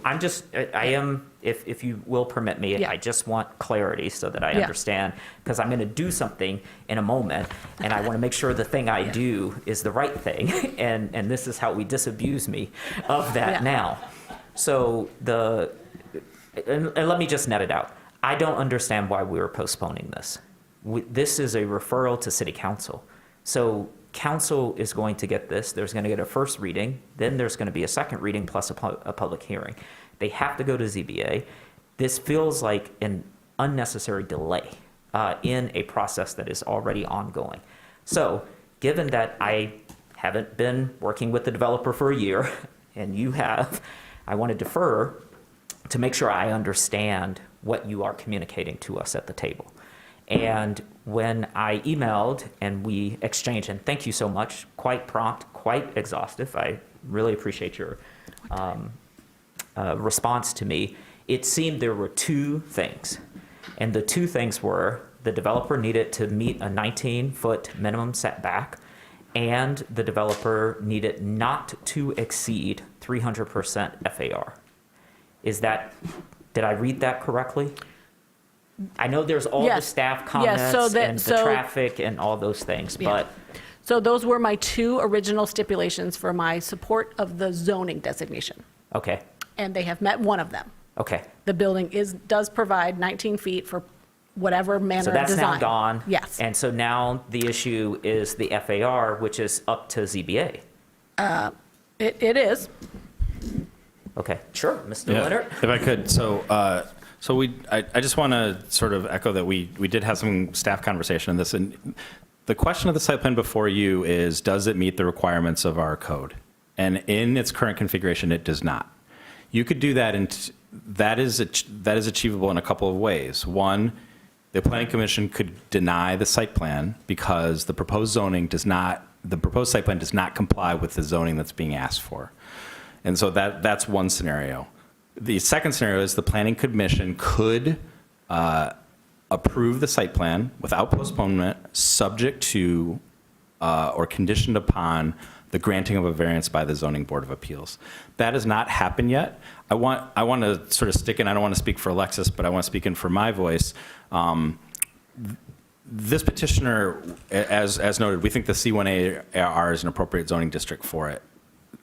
The notion that there are hardships around this particular completely new development on basically what's going to be completely a blank slate property seems like a heavy lift from my perspective, but that's not my decision to make. That's the Zoning Board of Appeals. And so in the context of that timing, I just want to be clear, you could absolutely go against any recommendation to postpone. If you wanted to do so, it would have to be with the full knowledge that this site plan as presented does not meet the C1AR zoning that is being asked for by the petitioner. And if you wish to do that, I would recommend strongly that it is conditioned upon the granting of that variance by the Zoning Board of Appeals. So I have two follow-up questions. Is it okay, Chair Gibran? Okay. Well, the first one. Okay, so the first question is, then why are we seeing this now and not after the ZBA? Well, there's no requirements that one has to happen before the other. I think there's merits actually in both. That the Zoning Board of Appeals could consider it earlier, or the Planning Commission could consider it earlier. I just want to be clear, there's no right or wrong answer to that. In this case, we were intending to bring this to you. Obviously, it's scheduled to this agenda. We have to make that decision about a month in advance. The coalescing of the fact that this was scheduled before the Zoning Board of Appeals and the fact that over that time period, since we were aspiring to have all staff comments related except for that outstanding one, that's what my recommendation was then at that point to Ms. DeLeo is to, given the fact that we had so many outstanding technical comments and the fact that this question remains to the Zoning Board of Appeals, I thought it was appropriate to bring it here for preliminary feedback from the Planning Commission or action contingent upon that. But it gives the Planning Commission actually the opportunity, if you would like to transmit any comment to the Zoning Board of Appeals in regards to this petition. But you've been very clear at the table that we are separate tables. You are separate tables. And that we should not use our table to influence what they do at their table. Because when we've talked about EV chargers, when we've talked about whether there were two churches, I think, that came through. And I know I had a whole host of questions, like, oh, can we send we approve this, but put a note on it? And you told me that would be inappropriate. And so I'm just trying to understand, because I'm confused. I'm confused that a development that does not meet our zoning is at the table being asked for us to vote on it. Yeah. It would seem that doesn't make sense. It's non-conforming, and I don't understand why we would approve something that is non-conforming. This has nothing to do with your development. This is a staff question that I'm trying to understand. Because it's a fair critique. I would say that in the past, and I think part of that is I wanted to bring that notion. This is a complex project. You might recall the Villages of Ann Arbor was another example. It was just a relatively large project, and we thought that there might be some complexities and aspects of the project that actually warranted maybe a couple of reviews by the Planning Commission. It's not necessary. I guess I would turn that around. I would not get so focused on why it's here. You have the opportunity now to consider this proposal and the desire you want. I just want to be clear. But it's if I can, it is disorienting to hear you say that, because, when Commissioner Dish brought the last development to When you introduced last night the PUD that we approved against staff recommendation, council had a very strong sort of reaction to that. Like, why are we getting this thing that staff has denied and then planning is approving? And so I'm just confused. I'm really, really confused. It doesn't seem like we want to have these kinds of developments. And I'm getting mixed messages. I'm getting messages that says we're in a housing crisis, we need to develop. And then we get developers who go out, acquire land, do very innovative things. They've answered, I think, almost everything we've asked at the table in this development, and yet we can't actually approve it. Well, because if I'm understanding correctly, we can't actually approve it because it's non-conforming to the zoning. That's incorrect. You can approve this. If you desire to approve it, you can approve it. And but I would advise that you are a regulatory body. Okay. And so your job is not to, you don't have the ability always to make a decision absent the parameters of our code, and nor do we as staff. And so we do our best, and it's not always linear. It's not always easy, frankly, and we try our best to find those balances. In this case, if you desire, I just want to be crystal clear that you can, the Planning Commission is full within your authority to approve this. If you do that, I would highly recommend that you are concluding that it will meet the requirements of the UDC on the condition that the Zoning Board of Appeals determines to grant that there is something unique about this site and the characteristics of this project that warrant deviation from the requirements of the C1AR zoning district. You can absolutely do that. I would not advise that you approve this site plan at 340 or 311 or 345% FAR and conclude that it meets the requirements of the C1AR district. Okay.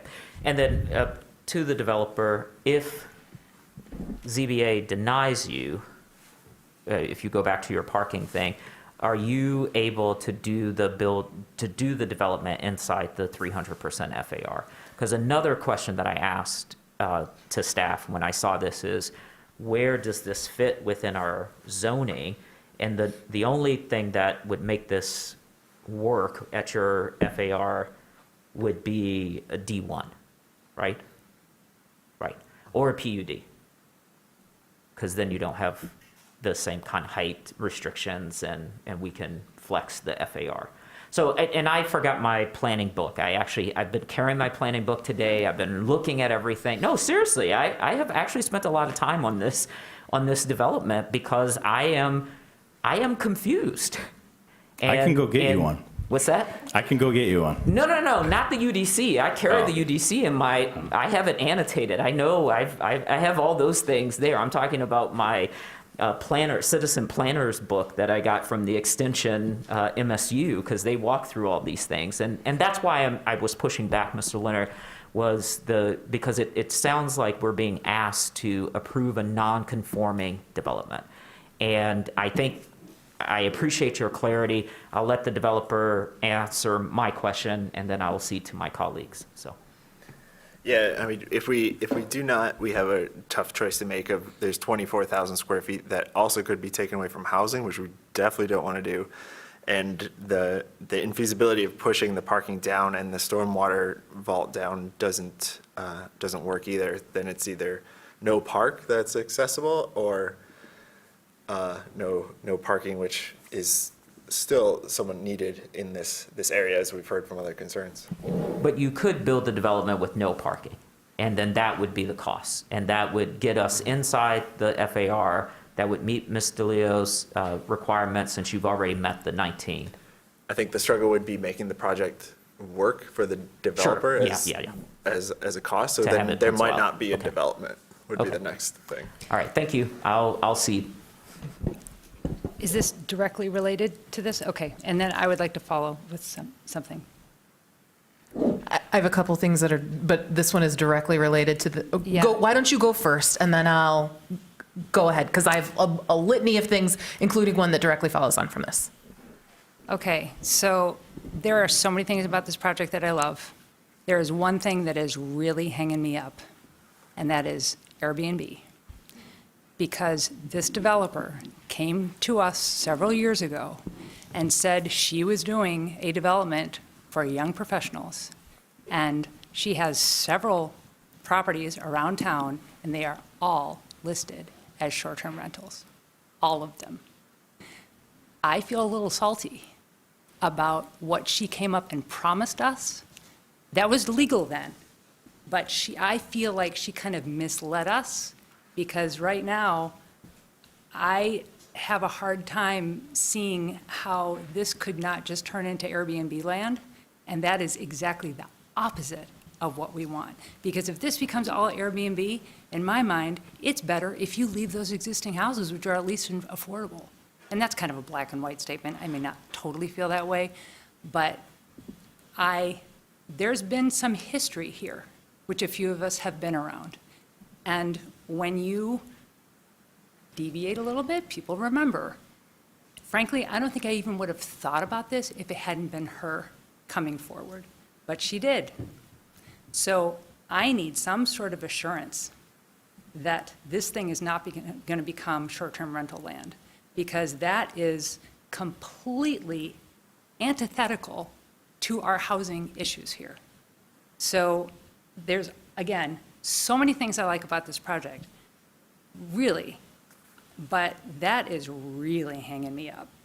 And so she's not here tonight to be able to talk about her own history. You all weren't representing her at that point. But for me, I am glad we are not, that we have more to discuss tonight, because that one is a big one for me, because I truly feel like that actually makes our housing situation worse if that becomes, instead of like, we can count on these, the housing that's there, that it then becomes open to the world. And I'm just going to say one story that I had, that I was just in Vancouver, where they're having all kinds of issues with housing. We did a short-term rental in a building, and big building, 30 stories, something like that, many units. There was a fire alarm on Wednesday night at 7 o'clock. You know how many people came down? Like, everybody had to leave the building. 30 people. 30 people came down. And we just chatted with people. Everybody was Airbnb people. So they are just not that efficient. If they could be short-term rentals 100% of the time, all the time, that just doesn't happen. So there's a lot of empty in a place that still makes money for people with Airbnb. And again, it's not just Airbnb, there's other places too. So I want this thing to have people living in it. That's what I want. Yeah. I want Commissioner Mills to be able to follow on the conversation of Commissioner Weich. But council has heard STR concerns from constituents. And there was an exchange, which I think might have been between the owner and Councilmember Iyer. I can't tell because the way the communication was forwarded, I couldn't tell who wrote to Councilmember Iyer. But I wanted to read you the words of this communication, because in my mind, it suggests that there might be other conditions that might be offered with this project. So I'll just read it. We will use a number of the Southtown units for short-term rentals. The preponderance, though, will be long-term rentals. Here is another important point, and I'm still quoting. We will convert 63 short-term beds in the same neighborhood from the current short-term rental status to long-term rental status once Southtown is complete. Once that is done, there will be a net reduction in 4M short-term rentals. Another important point is that we are actively partnering with others to draw young, mostly female entrepreneurs to Ann Arbor with the hope of creating opportunities for current and future residents. Our STR properties are at the center of this. For these attraction efforts, we actually set our rates much lower because that makes the opportunity to be part of this small but burgeoning startup community possible. Anyone should feel free to confirm this with our various partners, including Ann Arbor Spark. So this paragraph, and I'm sorry, I could send it around as an email, but is it? Oh, yeah, that's right. It's in our packet. It's in, oh, it is.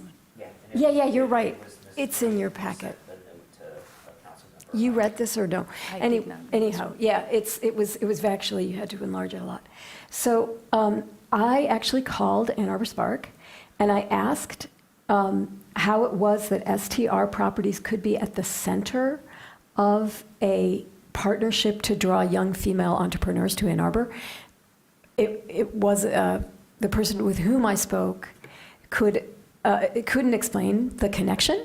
And so I'd love to hear you clarify that. And I'm not at all, I do not mean this as a gotcha. I just mean that is interesting to me, and I'd love to hear what that connection is. I'm pleased to hear that there will be a net reduction in 4M short-term rentals. I wondered if the phrases a number of Southtown units for short-term rentals and preponderance for long-term rentals, I wonder if those could be quantified and offered as conditions. And I wonder, but I also, yes, thank you. I was looking right at you. Tell me how bad of an idea that is. No, not a bad idea. I think this is a good opportunity just to remind the Planning Commission about the nature of this petition. This is a conditional rezoning. And so what that means is it's provided for in state law. It allows this petitioner to come to us and say, we'd like to rezone it, in this case to C1AR, but we are going to add conditions to that further restrict. It is not to be used to further relax. So it is not to grant variances, but to further restrict. They have to be completely voluntary. So this is not something that we have the ability at this table to impose upon them. So, the notion of that would be perfectly appropriate to consider in the context if they wanted to do so. If that was desired, I would ask that you sort of give us the space through a postponement so staff can work with that petitioner on making sure that that language is right. A couple other pieces I just want to be clear. The C1AR, as a couple people have mentioned, I think insinuated, I just want to be clear, it permits short-term rentals. So part of that zoning district is intentional, I presume, on behalf of the petitioner, is making sure that they have that use. I think the petitioner, to my understanding, has always been clear that short-term rentals were intended to be a part of this. That's not to say that there aren't some different perspectives on whether that's a good thing or not, but I think it is fair that there's never been any sort of, in this case, intention to sort of obfuscate that in any way. And then lastly, the notion of, as you were reading that, the notion of removing short-term rentals elsewhere, I similarly want to caution that might something that warrants a lot more information. Absent perpetual ownership or deed restrictions of those properties, that's a really tough thing for us to be able to measure and enforce over a long term. So it's just to say that if that were something that the petitioner were interested in, staff would be happy to work with them to sort of look at that as an opportunity, but I would just want to set that stage so everybody understands that process. Yeah, I think I should be clearer. I offer the quantification of a number of and preponderance of as food for thought for staff negotiations, and the net reduction is pleasing to me, but I understand that that's not part of this decision. And I also understand that the conversation we're having now, which I'm really glad that you brought up, Commissioner Gibrandel, because I felt like I needed to bring it up as the person who's liaison to the people who represent the people of Ann Arbor. We heard about this, and so I was going to raise it in my capacity as doing that. That is separate from the discussion of whether this proposal meets the requirements of the zoning, and I believe that is what Commissioner Mills wants to pursue. So maybe we just keep on going where you were going to go, Commissioner Mills, and we let you guys chime in on everything later. Thanks. Short-term rentals were not on my bingo card, and that's not on my list. So if you want to address that now, you are welcome to. Otherwise, I can go with my list. what I can say about it, it's not a secret that that a portion of these are going to be used for short-term rentals, and for this building to also do it, we've designed. Let me go to the floor plans. We haven't been designing in a way that it's meant to be like short-term rentals with 6 bedrooms or like big group spaces. Like we weren't involved in their past projects, but these are all designed to be, possible for families. They're mixed sizes and a diversity of sizes throughout the buildings, so that they can be, if they are used for short-term rentals, because that's what makes the project get built, because that's what can make money to get it going for a year or two, and then it can transition. They also do offer pretty affordable short-term rentals.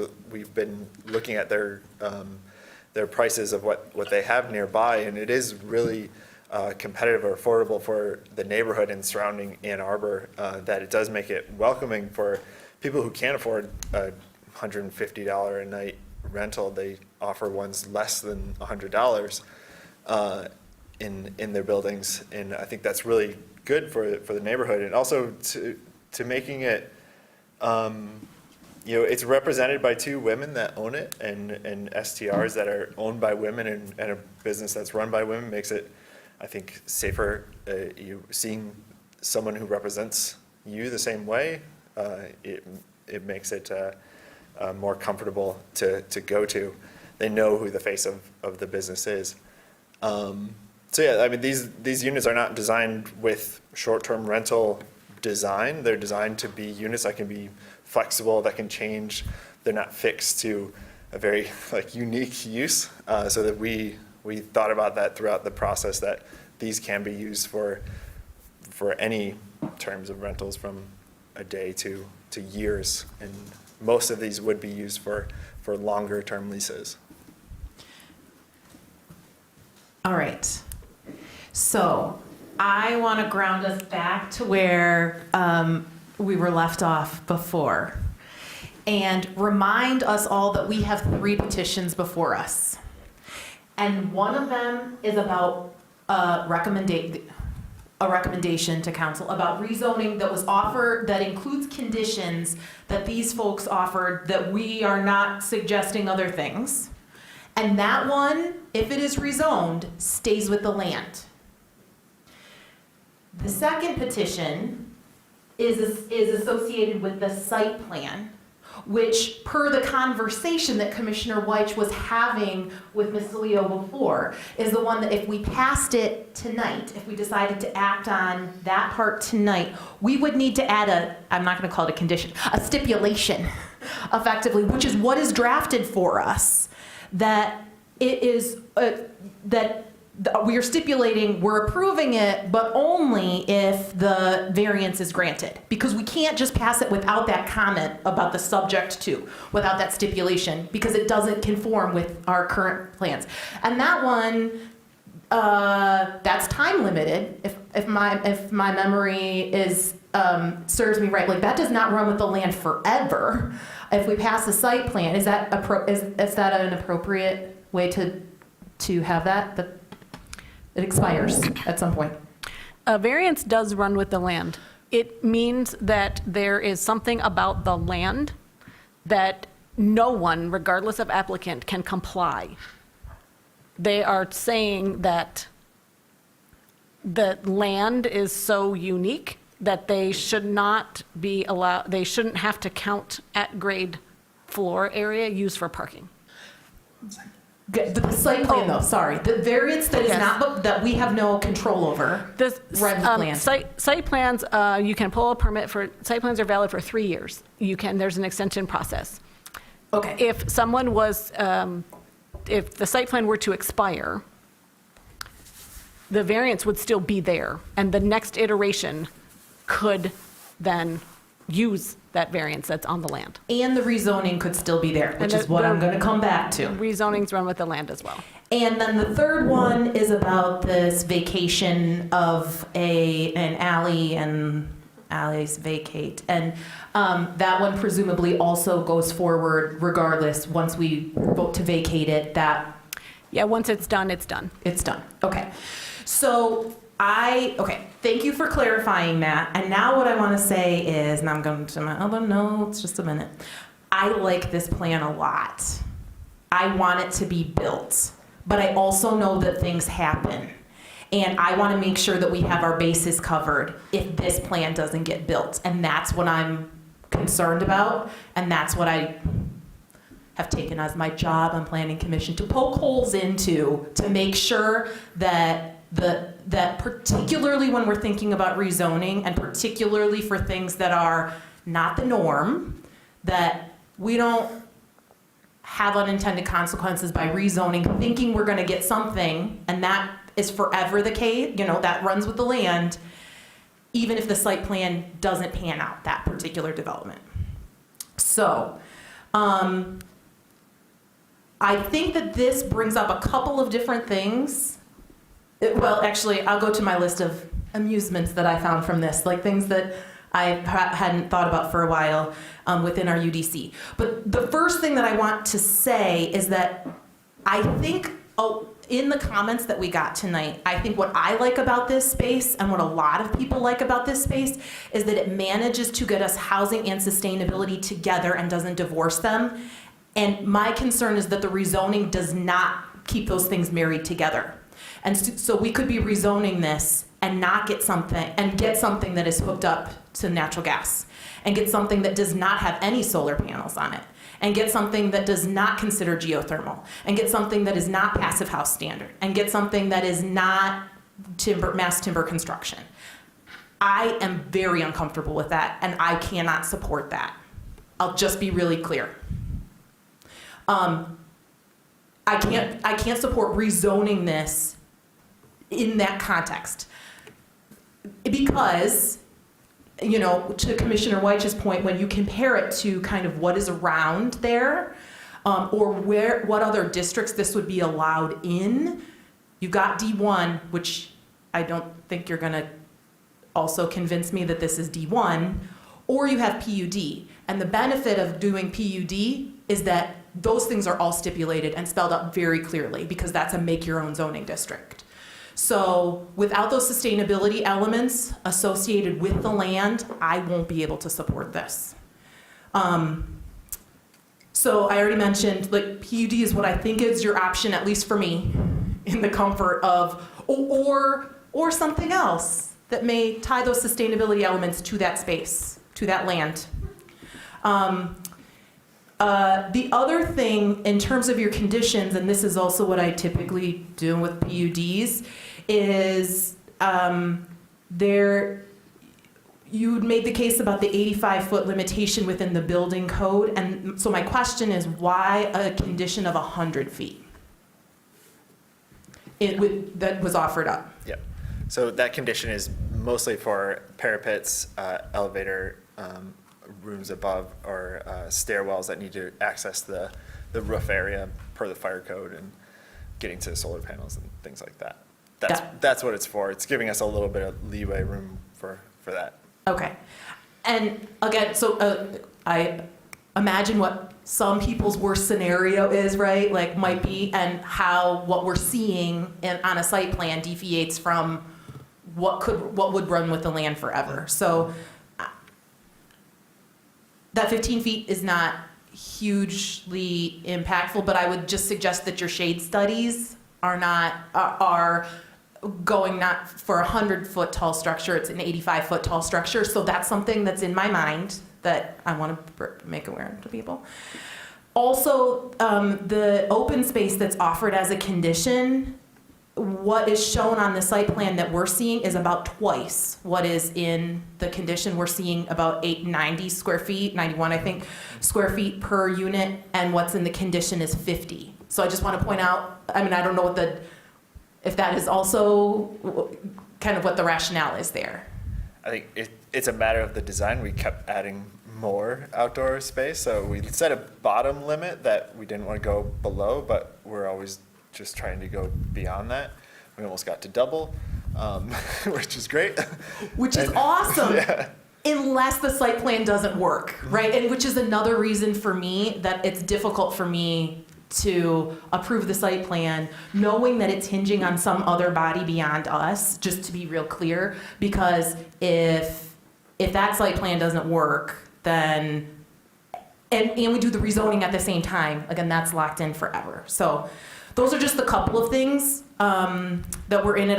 I didn't go through the parking calculation because effectively, like, we don't require any parking. Parking maximum's awesome, but I don't, so I didn't see how far off you were from what the parking maximum was.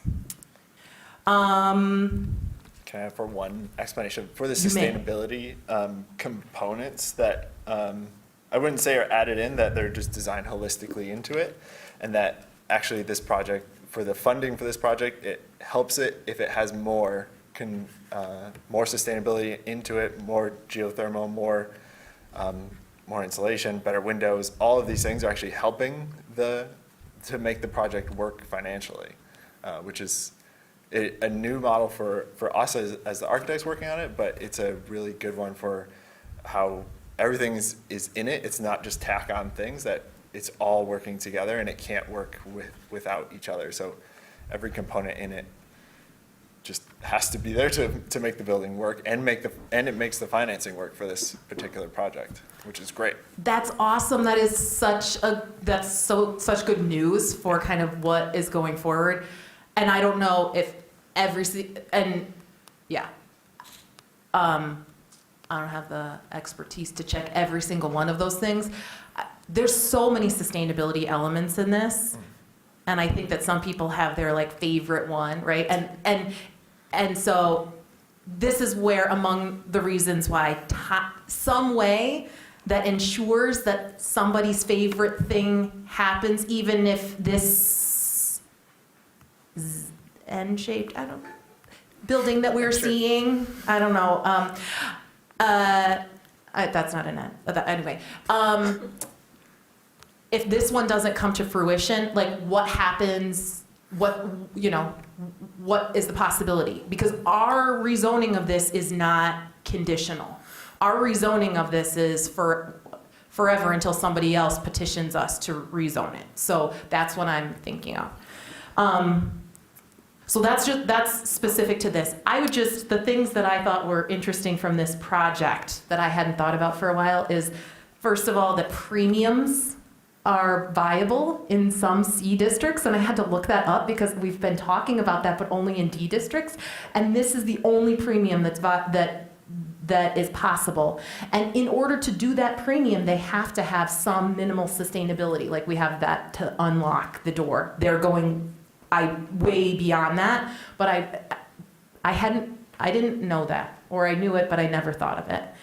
The other thing that may appear in commission proposed business is, did you notice the table in the staff report about how many of these properties that are being combined are nonconformities in R4C? And this is a problem. This is an ongoing problem in an R4C. And among the problems in R4C, the only way that you can actually meet that density is to combine lots. And so you will see that again. You will hear about that again later. Thank you. Again, I want this to be built. I want to just make sure that we're preparing ourselves, like we're thinking about the future and doing that. Can I just add a note to your concerns? Excuse me. I understand your concerns with the rezoning and how that runs with the property.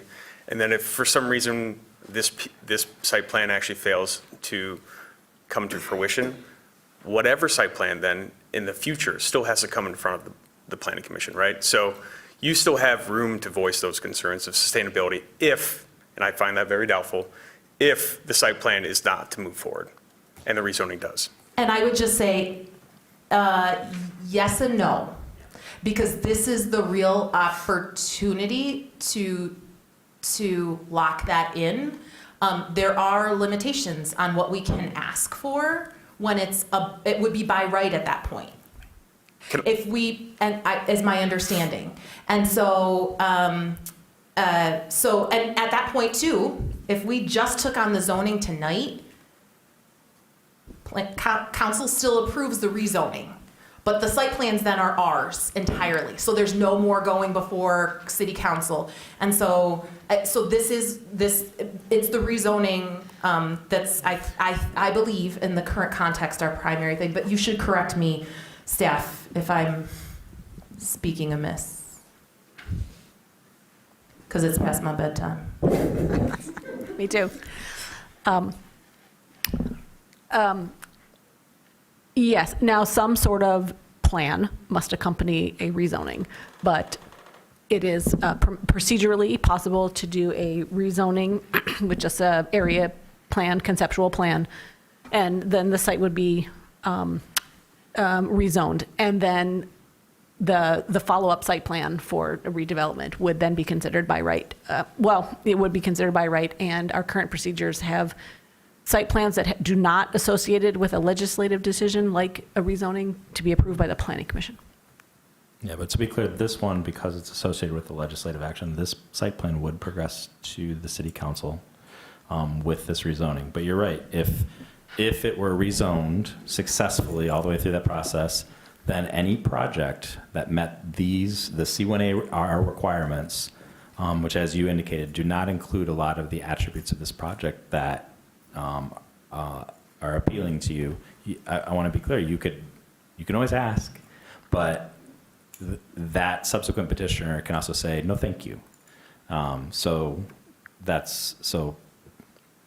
everybody's right. Can I ask the planning staff, is there a condition that can be applied to the zoning that would make you feel comfortable moving forward? I know that's kind of a unique request, but just was curious. Yeah, I think that, I don't want to speak for Commissioner Dish, but I think that's sort of the question. I think what I would suggest is if, in the context of the rezoning, if there are issues that the Planning Commission feels that are important to ensure that any subsequent development happens if this is zoned to C1AR, that's where I guess I would request the space for staff to work with this petitioner to craft language, give the petitioner the opportunity, which is difficult for them to do on the spot here, and present potentially an amended condition statement that addresses more or all of those things. I'm going to also butt in, just speaking procedurally.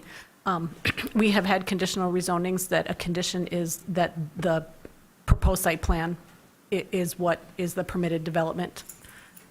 That has longevity issues, but in general, or not in general, we will consider any condition that reduces or adds more requirement. Parking maximums because there is none, reduced height limit because there is none,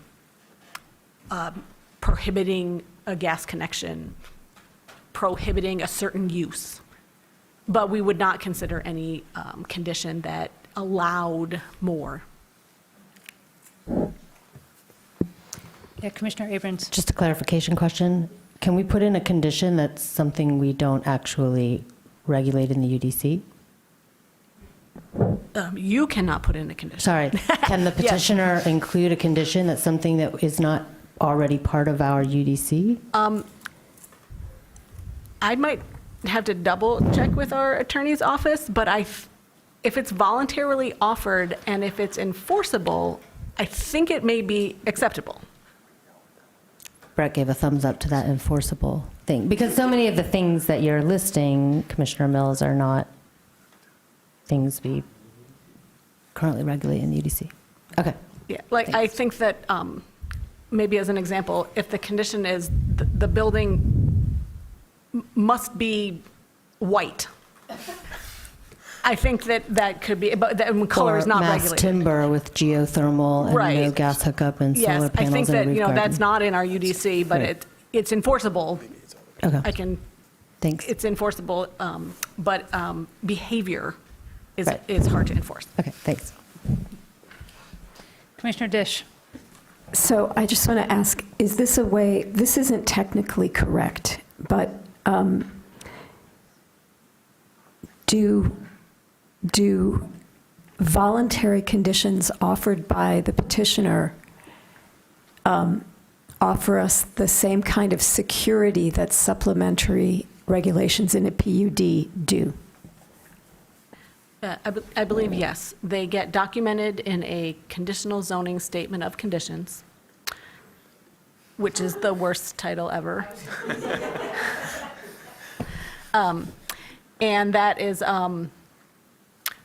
insert the proper legal term, but that is that is recorded, is executed, it is documented, it is made enforceable.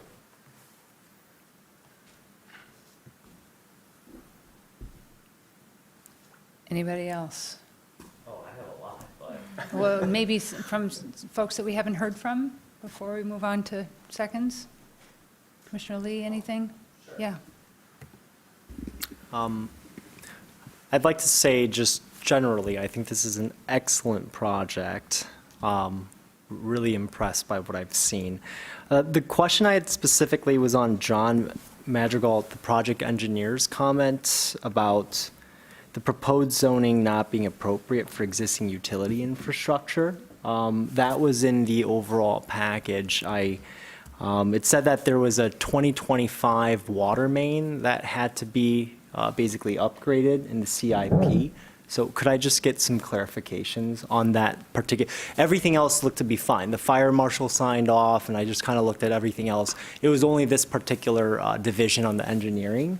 And so just wanted a little bit of clarification where we stood there.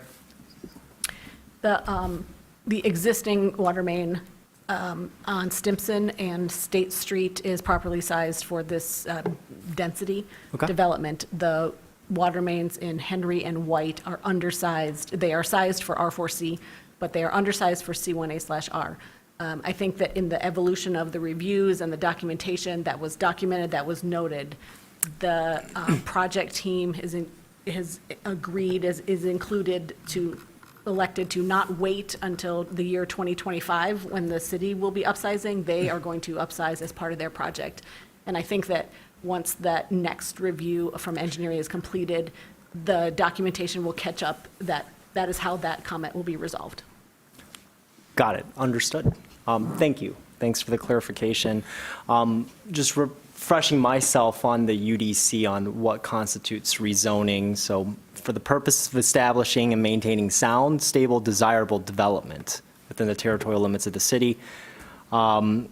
And the zoning districts as shown on the zoning map shall not be amended except to correct an error because of a change in municipal policy or because of changing conditions in a particular area or in the municipality generally. And I would think that it actually satisfies the changing conditions of our municipality generally regarding the issues that we face in sustainability, affordability. Now, there's obviously been raised, I think, valid concerns regarding the affordability component of this. I think STRs are complicated. Me personally, when we were looking at, actually, maybe this is kind of a segue, but like ADUs, for example, I thought we could get more ADUs built if we actually allowed STRs, right? If people could actually figure out a way to, and be free to rent it out, if it's an ADU in the back or something. We were pretty careful to say, that's not the case. There is that component in that history that exists of this particular petitioner, and I am reading through the comments and trying to just make sure I understand. But to me, the intent of the rezoning under the UDC seems to comply with what's being requested here. So I'm looking at C1AR very specifically to see if it complies. Purpose statement, again, and I apologize if I'm just preaching to the choir because you guys obviously all read it, but again, for those listening in, intended to encourage the orderly clustering and placement of high-density residential and complementary commercial development near the campus business district. So to me, I was just trying to, you guys have shown good context. Is it near campus business district? I think it expands it at the periphery. And I think I think the answer is yes. And I'm really looking at this from the lens of, is it, present, future needs and best promoting public health, safety, morals, order, convenience, prosperity, and general welfare. And I like this project. I'd like to see it advance. I also hear the concerns that are being voiced. Just based on the context of the rezoning request, I think it personally complies. My question was mostly on the clarification, actually, and hopefully that gives enough of a thread for somebody else to pull from. So I will end it there. Thank you. Anybody else before repeats? Commissioner Clark, do you have any comments or questions or anything? Okay. So shall we, you've got a list. Yeah, I mean, we don't have to go through all my things. I think the thing I'm still struggling with is this site, these, how many, 10? 10 units are in R4C, which were all non-conforming.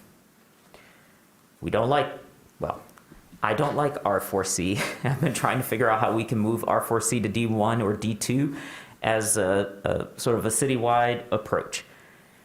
We get a developer or petitioner who comes in, upgrades 38 units, a net of 178 new units in our housing crisis, and we say we don't want it. Because to do the rezoning, we decouple the sustainability, which we have no ability to do with our current UDC. So we're in this cycle of we want things, but we haven't changed the code to get the things that we want. And then people come and bring the things that we want, and then we tell them, nope, that's still not going to work. So for my part tonight, I do not want to vote to postpone this. I want to vote to approve this. And so if we take a vote to postpone, I am going to vote against that. And I don't know if there is a mechanism for me or anyone who might support us moving this forward to amend the motion so that we do not postpone this. I just don't think it is, I think we are asking for too much to try to couple our sustainability goals to this zoning without actually changing our zoning code. The developers came and built, or the petitioners came and presented something that our code has. And then they checked all of the boxes that we wanted, including the extra feet that you asked for, which on Friday was not there, so good job on doing that. So I hear like, hey, let's do this, let's build this, but we just keep putting roadblocks. Short-term rentals, we are putting roadblocks. If we rezone this, a new petition can come and not have all these sustainability things. So then we're just left with our non-conforming R4Cs and not the housing that we need. So I don't know how to do this in a Midwestern nice way, but can we actually be honest about what is happening? This is just kind of a frustrating sort of cycle. So I don't know, Chair Gibrandel or staff, if there's a way to amend, and if you can give me language and I can propose it and see if someone wants to second it, and then we can discuss that. But I do not think we should postpone this, because the ZBA is already a condition, and if that gets denied, the site plan won't move forward. I'm seeing Commissioner Dish What's that? speak. Do you want to speak or no? I mean, well, I actually wanted to bring up something else, but I mean, I can respond. I mean, Well, no, I'm very much interested. Sorry, I'm very much interested in figuring out procedurally what we need to do to accomplish what we're trying, what I think is before us. I mean, if you have more comments, I guess you can make those I have comments. those, but I yeah. would like to respond to your suggestion that we're not being honest about what we're trying to accomplish.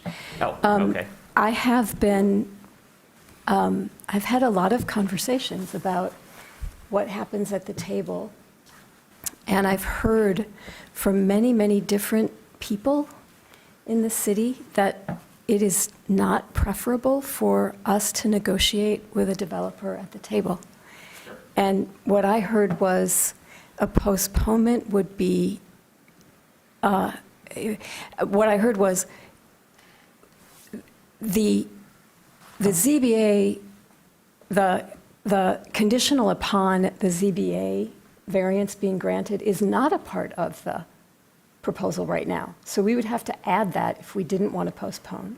But I also heard, It's in the second. oh, it is in there. Oh, in the second one.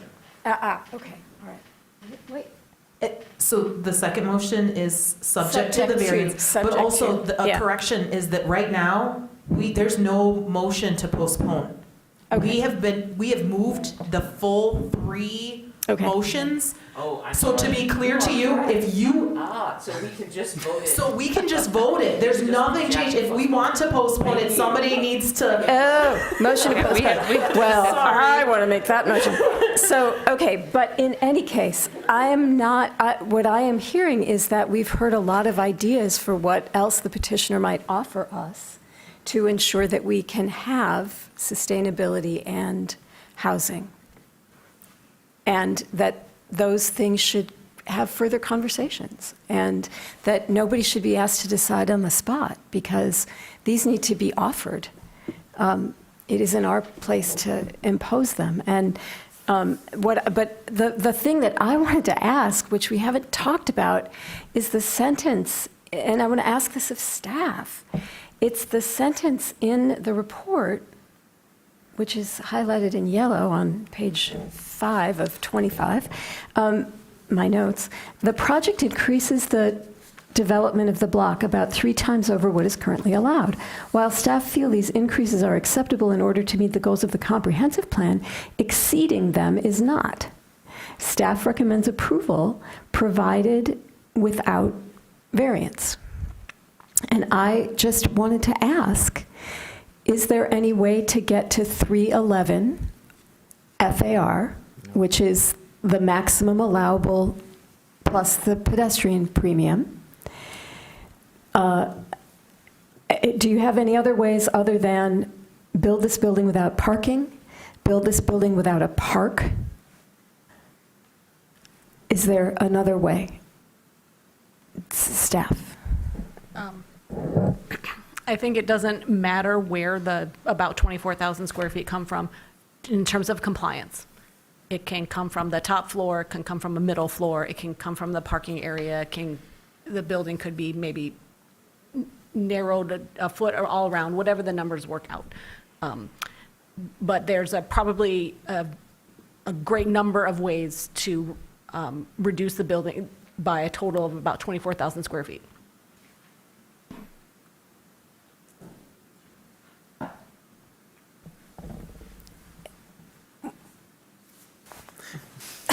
Can I just clarify a few things? So with the reduction, if we were to meet the required 311%, it's either essentially shrinking the building, losing apartments, which we obviously don't want to do, or it would be losing the parking, which we also think is not feasible for the project. The unique thing I don't think we pointed out in the code is that within the UDC, if the parking is at least 50% underground, it does not actually count towards the FAR. So that's the unique stipulation. We can't do that because of the high water table. And so that's why we feel we have the hardship to actually ask the ZBA for the variance. So it's only the distinction between it being 50% or more underground rather than at grade.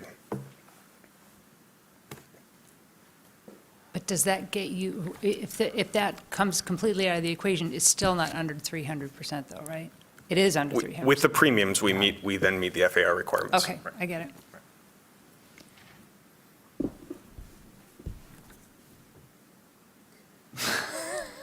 Everybody's looking at each other. Does anybody actually want to speak? Commissioner Abrams. I feel confused, and I think maybe there's a misunderstanding going on here. So just to clarify, is the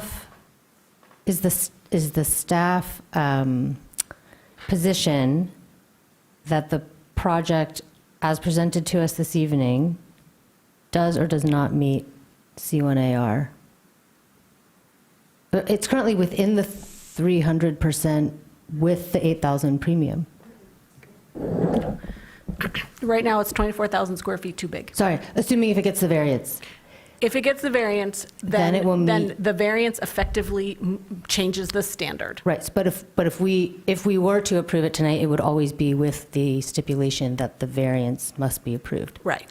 So what we would be voting on tonight would meet staff's level of what they're asking for. I don't think so. Yes. So with the variance, it meets the 300%. Yeah, but their thing is They recommend approval without variance. Did you not? That is my staff recommendation. That is what I understood. Yes. But in terms of procedures, if the variance is granted, my recommendation is sort of moot. The variance is in hand. By definition, it meets the code. It meets the code. But it exceeds. Yeah. And you're not comfortable with that, is what you wrote in the report.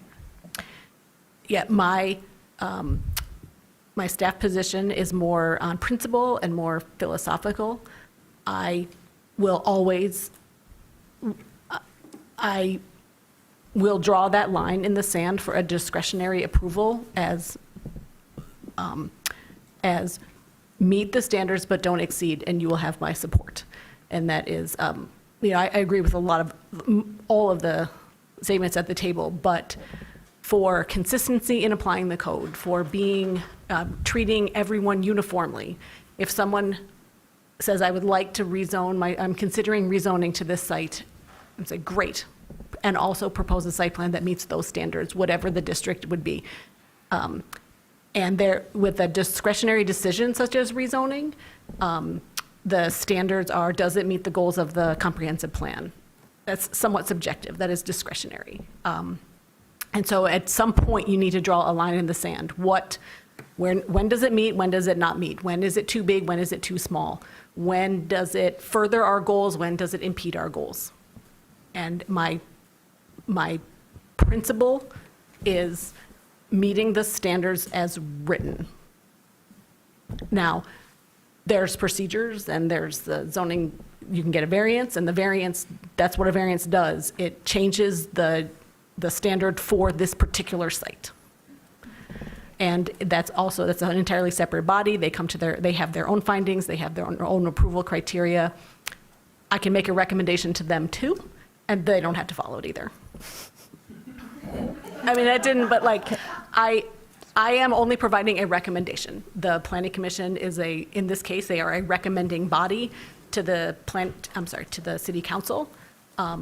I have provided you with my advice, pros and cons, what are the implications, what are the ramifications, what is the precedent setting.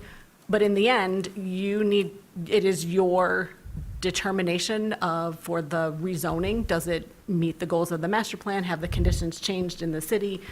As Commissioner Lee well articulated, does the site plan? It is a fact, the site plan as drawn does not meet the standards of the C1AR district. If they receive a variance, it does.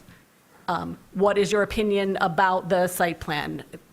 And then it's a lesser, but the alley vacation. What is your recommendation to how the city council should act? And you are free to come up with the same conclusion that I have, radically different or marginally different. Just as the city council can take your recommendation, can take what maybe the zoning board of appeals has done and my staff recommendation and say, we've come to a third conclusion or fourth conclusion. And that is the way that the process has been set up and that the way the process has worked, and it will continue to work that way. Commissioner Mills? Before I move to postpone, I want to address something that Commissioner Weich said, because I think it's really important here, which is I don't love the idea of putting additional stipulations on things. I think that we need to rethink clearly what our zoning is overall and not on a block by block basis. I think that we may disagree though, and I think that's part of the community conversation that we're having right now with the comprehensive planning process, because I think that there is not a community consensus on whether it should be D1 or C1AR or D2 or something else. And so that's where, until that time, I want this project to go forward. But in the meantime, I think that we know that the two things that among the things that we're asking of the consultant in this is help us weigh housing sustainability, where the balance is, because we can't have it all, and where is the comfort for both, kind of how do we, what's the prioritize, and how much housing in which places. So that's why I'm with you. I don't, and honestly, I would much rather have this be a normal zone rather than a whole bunch of make-up things. But in the meantime, this seems like there's a couple paths forward from my mind, which is this could be the right zoning with some possible, if offered up, changes. Or there's another kind of make your own zoning ordinance or zoning district potential. But so that's my position.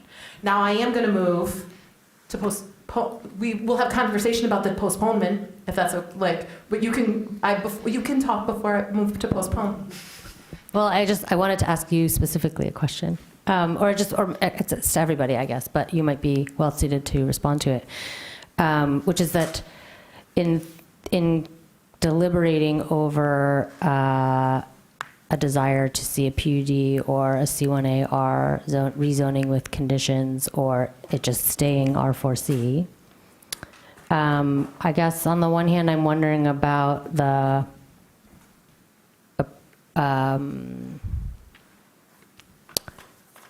what am I trying to say? I think what I'm trying to say is that the rezoning petition in front of us to C1AR is undoubtedly, no matter what would get built there, better than what exists. Would you agree?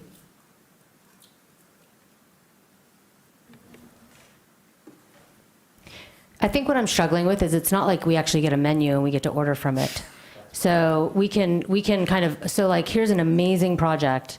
And yeah, it's true that there is this kind of like catastrophic what if scenario where we rezone and the project falls through and then something gets built there and it's not sustainable, but it would always be better than what is there now in terms of meeting very specific goals for housing density, housing availability, mixed use, potentially. If this didn't include the sustainability elements, it would be difficult to convince me that creating a new patch of C1AR makes sense here. But 200 units of housing is better than 38, right? I agree, but at the same time, I don't know that we've had that community conversation. I think we would have that different people. I think that I would imagine that sentiments may be different if this were not an all-electric building. I am 99% sure that they would be different. And that's why I'm trying to this runs with the land. And so yeah, if it doesn't pass, like right now, nothing's gonna get built because they're all non-conforming.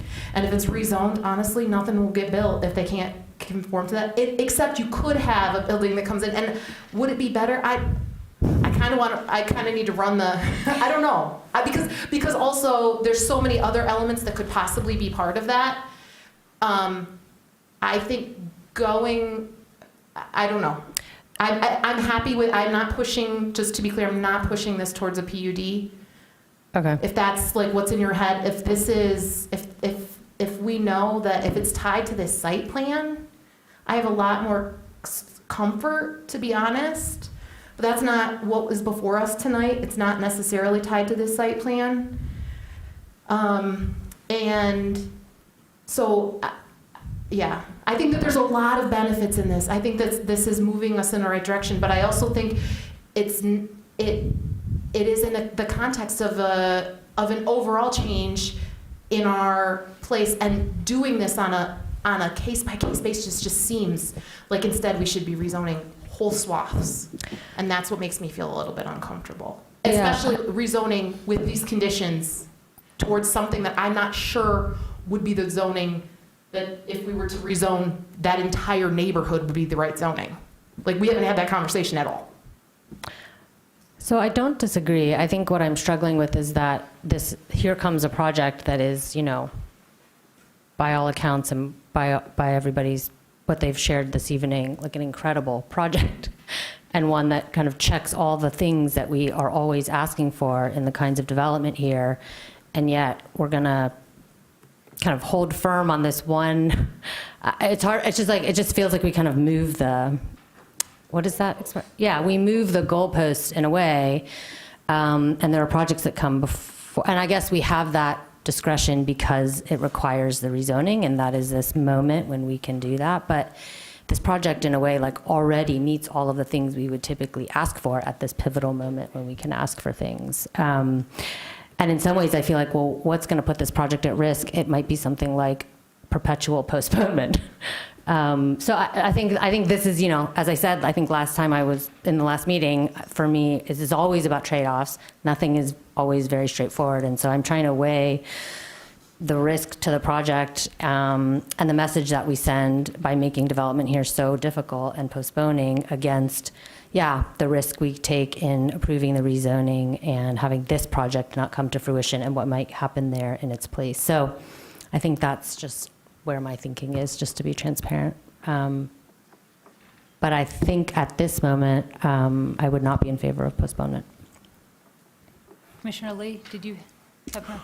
Oh, sure. I was hoping to articulate what I was hearing from Commissioner Mills. There is an element of like, does this feel like spot zoning, right? Like when you look at the continuity of the overall zone kind of going down, it's R4C. Now, I'm pulling up the 2009 land use plan. I mean, even though that's, 14, 15 years ago now, it's what we have, right? So we're obviously in that process right now. It does categorize it as South multifamily. So in some elements of it, I'm like, I feel the moments of the current comprehensive plan do, to a certain extent, support it. But I just wanted to articulate the hesitation of saying, now we got all of this, again, R2A, R4C, bam, C1AR, that's way up there. So I'm just looking at it so I just wanted to articulate, maybe that hesitancy is why that might be there. And the counter, I suppose, that I would have is, in accordance with the 2009 land use plan as it currently is ratified, South multifamily it would fit with our current comprehensive plan. So I just wanted to articulate that point, but I hear you loud and clear. It does feel like one blip zone, island in the sea, but also I completely hear we can't keep moving. It feels like we're moving goalposts because this is more than we could ask of any petitioner, right? This is an excellent project. That's kind of what I prefaced it with. So, so a bit of I'm somewhat torn. I don't have, I don't know which way I lean right now. So, but just wanted to articulate that. Thanks. Commissioner Clark. I just wanted to say thanks to Commissioner Lee for kind of articulating what I'm finding difficult with this far better than I could have. While the project is absolutely fantastic, I'm not sure that the community benefits of it are a factor of the rezoning aspect, and that's just kind of a big question. And again, Commissioner Lee just articulated it far better than I could, and I just wanted to kind of thank you for that comment. Can I say something really quick? So I think we're kind of talking about this as spot zoning, and our approach as a team was not spot zoning. And I thought that's what I heard you were saying, Commissioner Lee, in the sense that it is adjacent to campus program.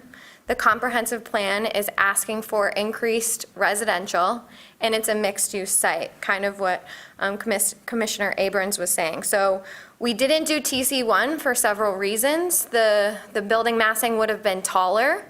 It would have cast a larger shadow on our neighbors, and we thought it wasn't right for this area. And we also didn't do a PUD because we wanted to use a by right zoning to fit into our comprehensive plan.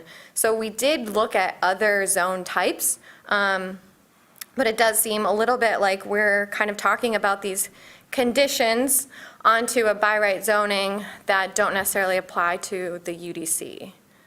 So I did just want to say, we did look at other zoning types. We thought this was the best, and it actually fits into what potentially could be rezoned in this neighborhood, not spot zoning. That was our approach.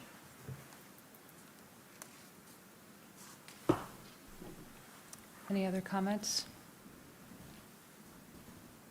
Yeah, I guess I just want to reiterate that I'd really like this to be real housing. And that we're talking about housing as we're going along here, and that by doing this, we are essentially making it possible for them to have no long-term in here. So just realize that as we have it right now, there is no guarantee that there's long-term housing as part of this. which would not be addressing our housing needs. So for me, I would like to have some sort of assurance in some way, shape, or form. Obviously, has to come from you, can't come from us, but that's, I believe in our housing need, and I really want this, I want this project, and I really want it to address it in a genuine way. So I just want to leave you with that. Did you? I don't know that it will be supported, but I would like to move to postpone this to whatever date certain, if that makes sense. I think we're mostly talking about language of conditions and hopefully wrapping up some staff comments. So I would suggest June 21st. That's a month. To give us some. So yes, I would recommend a date specific, and that would be my initial recommendation of a time frame. The first June meeting is not a possibility. We will do whatever is desired, but you already have a pretty full agenda on the 5th. Okay. And I think that would be kind of tight just to have any sort of meaningful back and forth with the project team. All right. So are you proposing? That second public hearing in June, postponement till then. Okay. I will second it. Discussion of the proposed. Oh. Commissioner Dish, then Commissioner White. Just a question of staff. This is not the last vote on this project. So if this body were to choose not to postpone,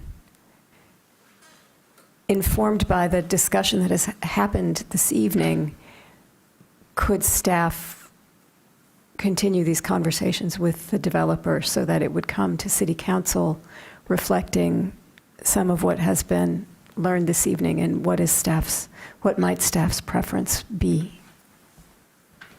I may not address the preference part, but yes, the project is already going to the Zoning Board of Appeals on next week.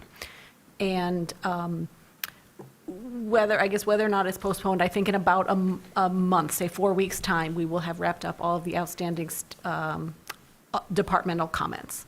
And so we would move to schedule it then for City Council action. And it's the normal course of business in our cover letter, if you will, to the City Council. What was discussed at, what were the concerns, or what was the discussion summarized of the City Planning Commission? And then if any were addressed, how were they addressed? And that's sort of our normal process for giving a quick update to City Council, what were the Planning Commission concerns and how they were addressed. And as you know, there are often City Council members who follow along projects, and that they can provide their own background for those things. If it's postponed, this is more formalized, but if it's not postponed, if the motions on the floor are approved tonight, it's a little less formal, but that is still the normal course of business. Mr. Abrams. Oh, I'm sorry. Commissioner White was. It's okay. I think I wanted to just say, one, I don't support the postponement. I don't support it because this is not the endpoint of this conversation. It does go on to the legislative body. And we don't do spot zoning at this table. We only make recommendations because City Council is the person or the body that actually does the zoning in our community. So I just don't think, I think all those things, and this will be the one time I am not Midwestern nice, they're straw men. Commissioner Abrams. I wanted a clarification on the last question that Commissioner Dish asked. But if we approve the motion on the table and don't postpone, we are approving a specific set of conditions in a conditional zoning statement of conditions. And are you suggesting that new conditions could be added to that in between now and the City Council? That is enabled. That can be accommodated. That's interesting because it's like written into our motion, but then that can be changed. But I want to be.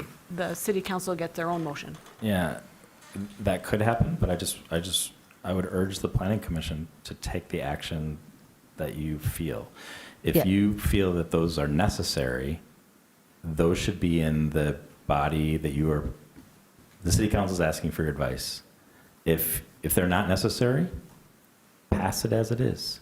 If you feel strongly that those should be in there, I wouldn't recommend that you leave it to me to be the arbiter of, this is what I think the planning commission meant, or this is what I don't think they meant. Commissioner Clark? So forgive me if this is kind of like a silly basic question, but I'm curious just on like a hypothetical, if we were to approve and let's say it goes city through council, I'm not saying this is a likely scenario or could happen or whatnot, but just theoretically, if the developer were to get approval of the rezoning and then sell it, did we land on the environmental requirements are tied to the zoning change? So like, or they could sell the property in theory and somebody could buy it, they'd have the by right zoning without the requirements, correct? There would be no requirements for sustainability. There'd be no requirements for energy efficiency. There'd be no requirements for mass timber or solar. And that's if council were to approve the rezoning. As presented. Yeah, so, and then it's really a PUD is what's required to tie those community benefits to the rezoning, is that correct, or? Unless they offer. Unless they offer, okay. Thank you. I just wanted to make sure that was like kind of spoken out in plain language. Just another factor. I think I've heard a lot of commissioners recognize that the PUD is not necessarily what you're looking for. Just as a reminder, that also has the requirement of affordable housing. That's going to add a pretty significant cost to this development. Yep. I don't know what that is, but I'm going to guess it would be in the $2.5 to $4 million range. Yeah. I wasn't necessarily suggesting PUD was, I was just curious of the distinction. Yeah, and I've heard that, but I just want to add that that's another reason why this petitioner might not want to seek PUD. You specifically heard by right. That has a real cost factor for development. Any more discussion on the motion? Or Commissioner Abrams? I'm still undecided over here. So one thing that would help me would be to hear from my fellow commissioners who are in favor of postponement what it is they're hoping will happen in the time between now and June 21st. Thanks. Commissioner Mills? I am, in that time, I expect that we'll hear back from ZBA about whether that stipulation on the site plan is possible, because this then factors into how staff, or whether that variance is granted, because that factors into, in some part, staff's recommendation overall. The other thing is that I would imagine that the developer I'm hoping that a lot of the concerns of other staff in this building who were reviewing this are tidied up, because I think that there's some outstanding staff elements that we didn't actually talk very much about tonight, but like knowing that that's all done, that's a lesser concern. If there are any changes that the proposer would like to make to the rezoning petition, I think that's what I'm interested in seeing that too. So number 1 and number 3 of what I gave are the key things that I think would happen in that time. Yep, and for me, the number 3, which is, the number 3 is important in that there's some sort of quantification, some sort of something, or that this is going to be actually long-term housing. And maybe this is really kind of a larger issue in some ways about like how we allow this district to be okay for short-term rentals. Maybe that's something else to add to our work plan to discuss. I don't know, but it is an issue for how we experience housing in this city. So that's what I would be looking for in that time. Commissioner Dish. I'm also going to support postponement because I would like to hear back from the ZBA, because if the variance isn't granted, there are going to be significant changes to the site plan. Either the park's going to have to go, or the cars are going to have to be swimming, or, I know that's catastrophic. I I would like there to be space for the petitioner and staff to consider what further offers the petitioner might make. And I did hear the developer, the architects for the developer say that the sustainability features improve the financial viability of the project. And so I am fairly confident that they're willing to offer those. But I would, it's a lot easier on council if what comes from the Planning Commission is what the Planning Commission intends to approve. And also, what happens on council too is people imagine the best case scenario, but you all are very experienced and you've seen things not happen, right? And so you remind us, no, you haven't approved X, you've approved the possibility of X, but it's also the possibility of a really messy building that doesn't have any sustainability features. And that's your job, is to provide that foresight and thoughtfulness. And I can try to say that on council, but it doesn't always get heard, and the meetings are, you know, full of stuff. And so I think here's a good place for us to send a clear message of what we're trying to support. And I don't think that a month is a catastrophic delay, and so I don't think that we're trying to scuttle this at all, and I think that we are not taking the advice of staff in that we are stipulating to the ZBA variance, and I'd like to hear staff when they advise that we offer them time to discuss further things that the petitioner might like to include in the thing. So I guess it's complicated for me. I'm trying to hear all the voices at the table. Did you want to say something, Well, I mean, Commissioner White? thank you for reading my eyes from so far away since I'm masked. It's like, yeah, I really am having a problem with our procedure tonight, is what I'm realizing, because I don't think it should have come to the table yet. I think this, an extra month doesn't cost you anything, but I imagine it costs you quite a bit. And so I wish we would have approached this differently. I wish we would have delayed it. If ZBA is going to be the linchpin, then we should have delayed it pending the ZBA. But we often approve things based on ZBA. So I just don't like what this feels like. It's just like we finally have a petitioner who's doing what we're asking without us using the tool of the PUD to extract it.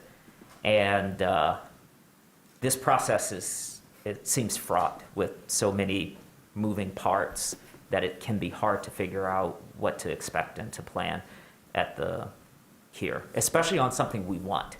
Like, I don't mind it on things we don't want because it's like, oh, we don't want that, so you'll have to start all over in your process. But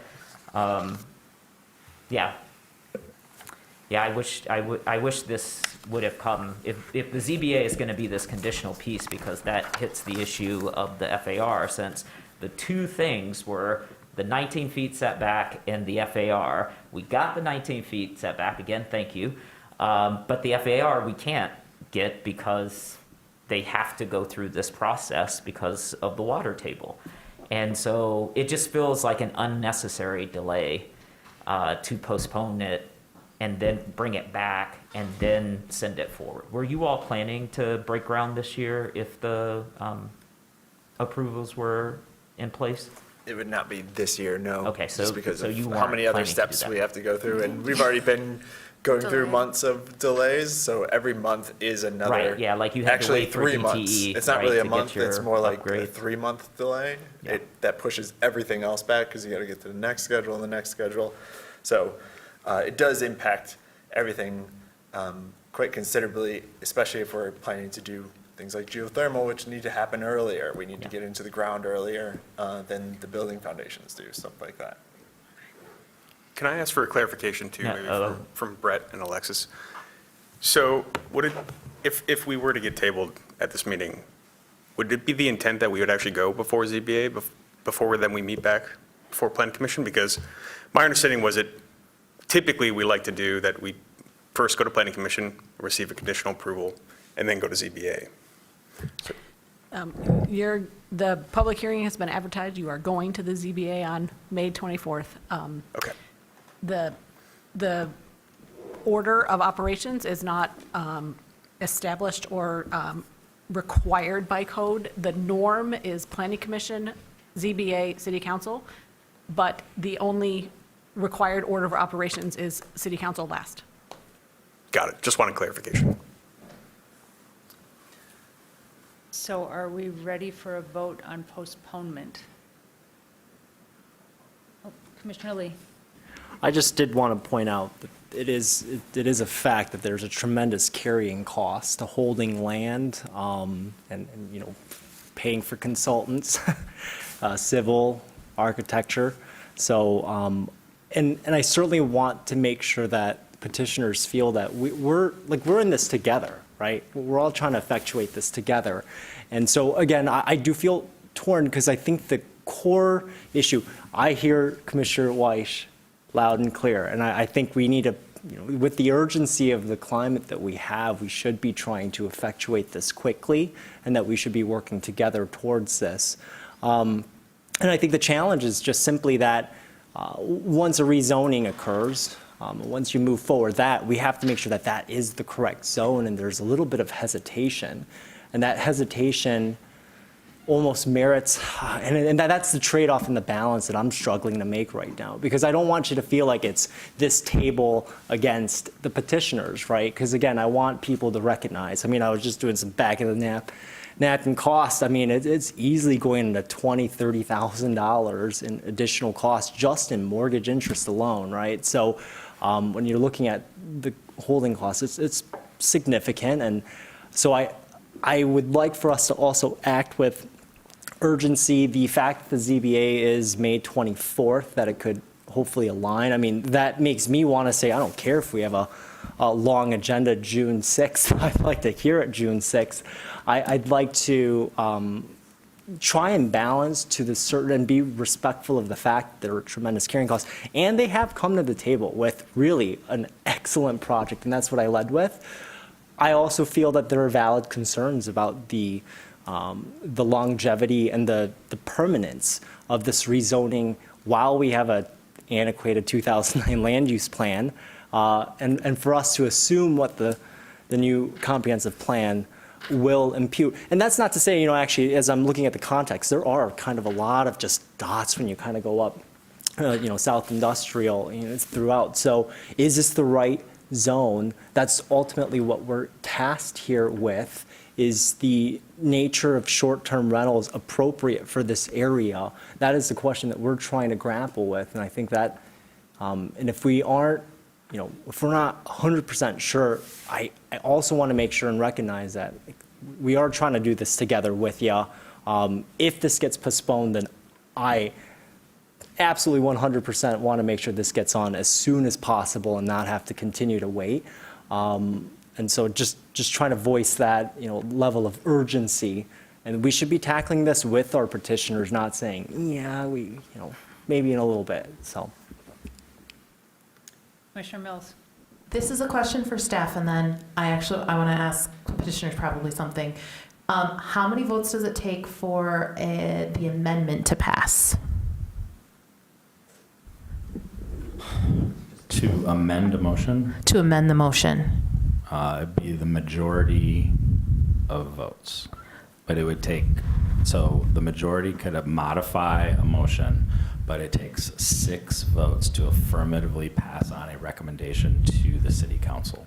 So another way to say that, you could, with 5 votes, you could modify the motion to strike the requirement that it requires 19 feet or that it be conditioned upon ZBA status.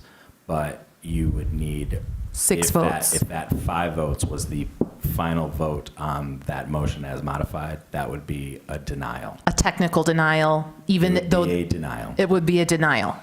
It would be a denial. Got it. Okay, so this is, I think it's really important that I'm not comfortable with the zoning as is right now, the rezoning as is. So if this is not postponed, right, like I'm going to be at least one no vote on the whole thing. And so I know that there's a cost associated with this, and I want this to happen. And so my question to you is, and we don't count votes ahead of time. I don't know what other people are thinking. You can try to read that. What do you prefer? Do you prefer us to postpone it? Or I'm just curious, not that we will, but we're right now deciding about postponement. So do you prefer that we postpone it, or do you prefer that we have a vote tonight?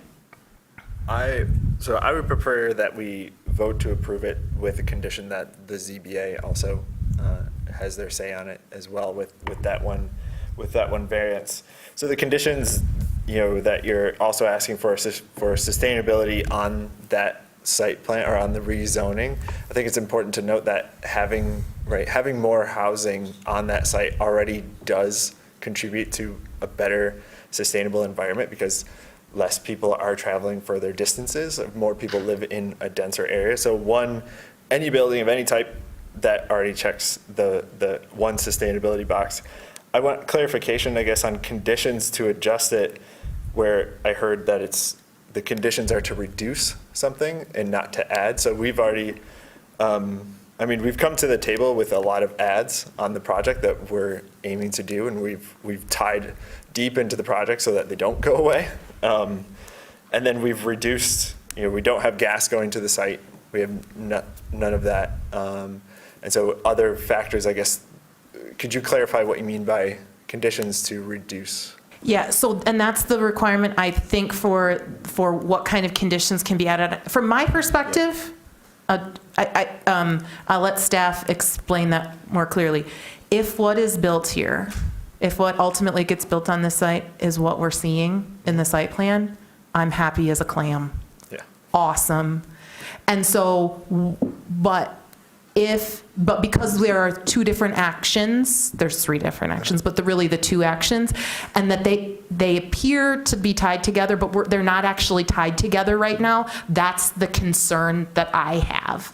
And so something that ties them together solves that concern in my mind. But what I have to vote on tonight does not tie them together. And so that's why I can't vote tonight to support the rezoning component of this, because at least that one of the three motions, I can't vote to support that one tonight. Because the second action, which I am comfortable voting on, which is contingent on ZBA action, I'm cool with the site plan, so long as ZBA is. And I'm fine with the vacation. So it's that first one that's associated with the rezoning, because it's not actually coupled together, that I'm uncomfortable with it. So I think in terms of what I think staff was saying before about the conditions that you can offer, you can't say you can say it better than I can. But you can't say we're giving ourselves more FAR, but you can say, right, more development potential, but instead you can say we're constraining this site for the future to something, not being more expansive, but more restrictive, or tying their hands more. Is that, you guys can probably say it better. No, I said it okay. Yeah, that's exactly right. A statement on a condition offered could take a district that has a maximum of FAR and further restrict it to a lower FAR. A proposed condition cannot take a district that provides a 400% FAR and affect a 450% FAR. So, Commissioner Mills, would it appease you then if we actually then tied in the site plan approval with the conditional rezoning? Because we are comfortable with doing that. So all the sustainable initiatives that we are proposing through the project would then be tied in with the conditional rezoning. From my perspective, I am comfortable with that, but I also want to make sure that from staff's perspective, that makes sense. I'm happy to get to something else. And I also heard some other folks that were uncomfortable with other elements of this site. So plan or the rezoning potentially. So that's speaking for me. But staff, is that a feasible thing? Yes, it's feasible. That would be a more specific direction that I think staff could work with the petitioner as this advances. But I want to be clear that that is most likely going to have the effect of locking in this site so that only this project can be built. Yeah. And any change to it is going to require a rezoning. Or any tiny little change to the site plan that would otherwise be administratively approved? So I don't know what, like, typically that's exactly the language that we would reference. We would say that any administrative adjustments can be made. Yeah. You recently had a petition come back to your table that had that language. They wanted to modify something that didn't meet that test, so it requires a rezoning. So absolutely, we could do that. That is a more specific direction. I would go so far as to say that staff would be comfortable working with them after this meeting before this progresses to city council to do that. But I just want to name that's a pretty significant locking down of this site. And you have to come back no matter what if things don't happen the way you want with ZBA. Because if you do that, then no matter what, you're coming back maybe even more than a month, right? Like, that requires a whole lot more. Yeah. Instead of it being, I think, it's something as simple as saying it ties to electrification. This site can only have electrification. No gas connections can come to this site if that's a condition. Because then that leads people to you could use different elements and different mechanical systems that are more efficient, that are not burning fossil fuels. But it's a simple move that adds that condition.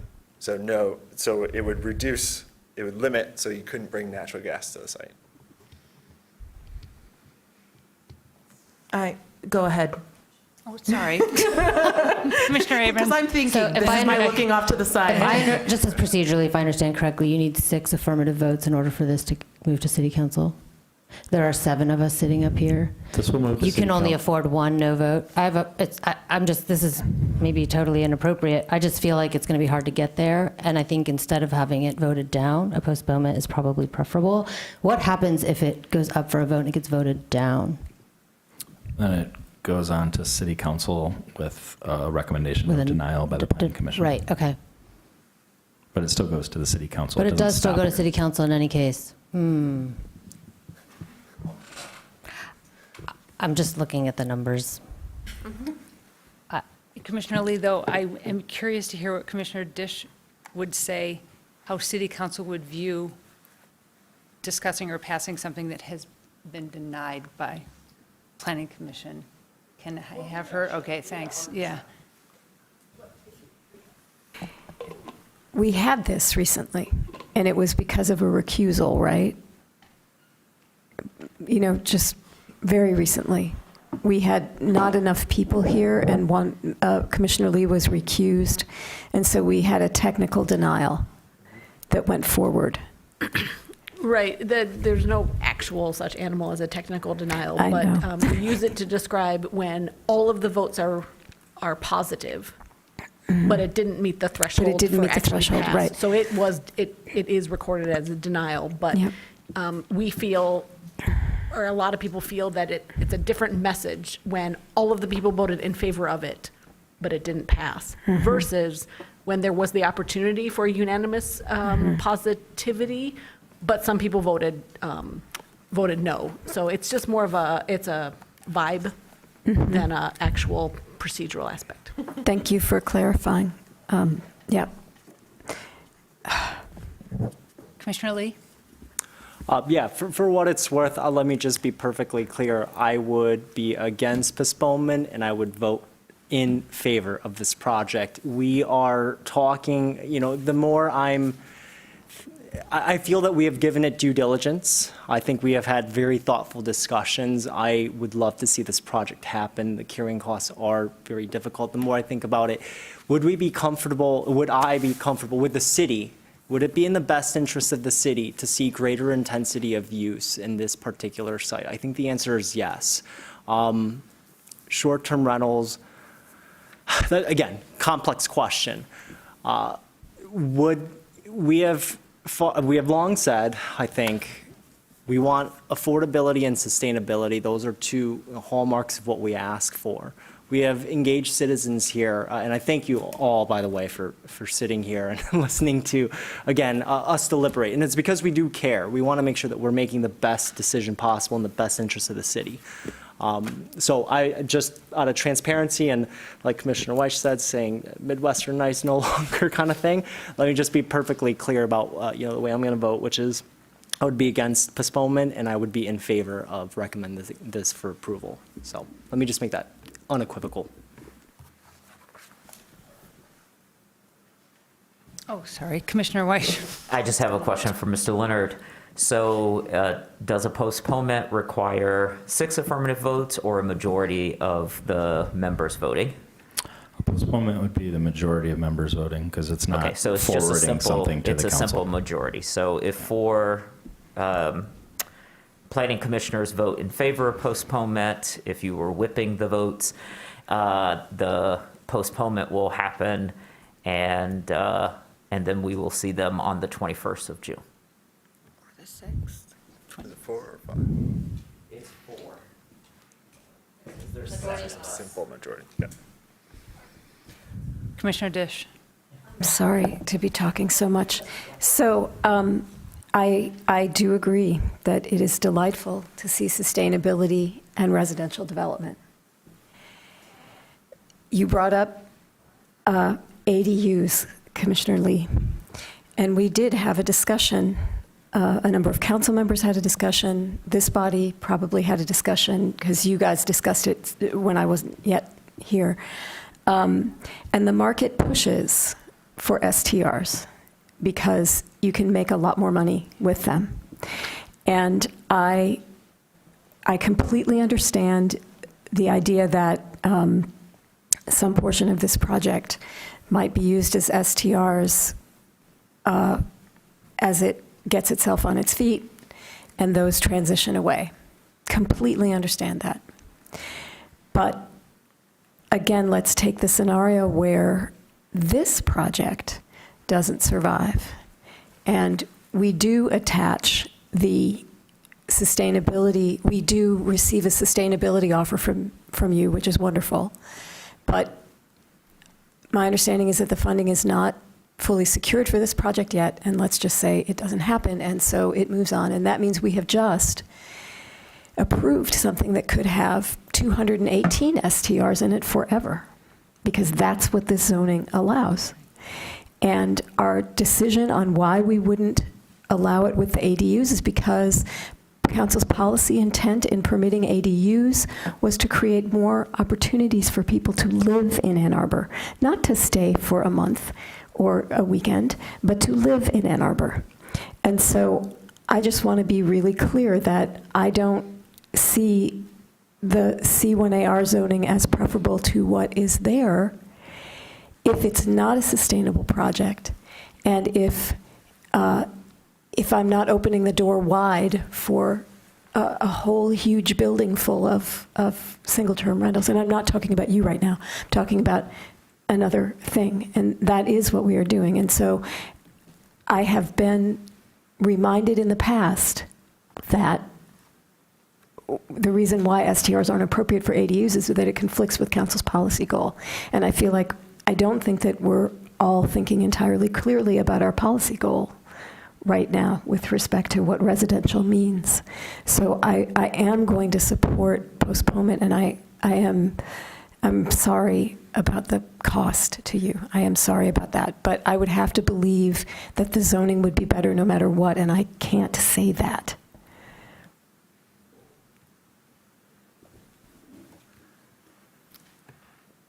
Are we ready for a vote then? On postponement?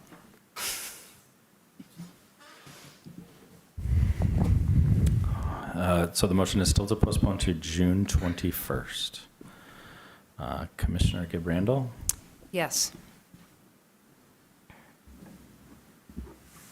Commissioner Abrams? No.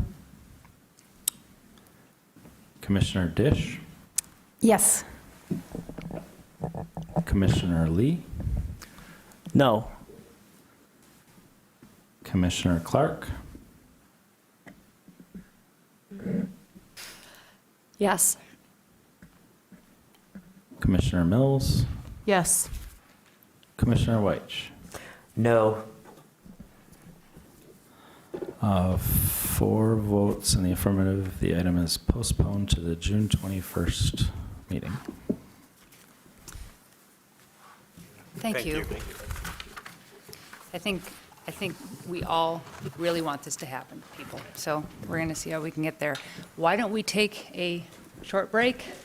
So that we've been sitting here for a long time. So let's just say 5 minutes so that we don't get home too late already.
We are on item 9. We are on item 9B, which is the annexations for Ann Arbor Township. This is, hang on a second, I gotta get my thing here.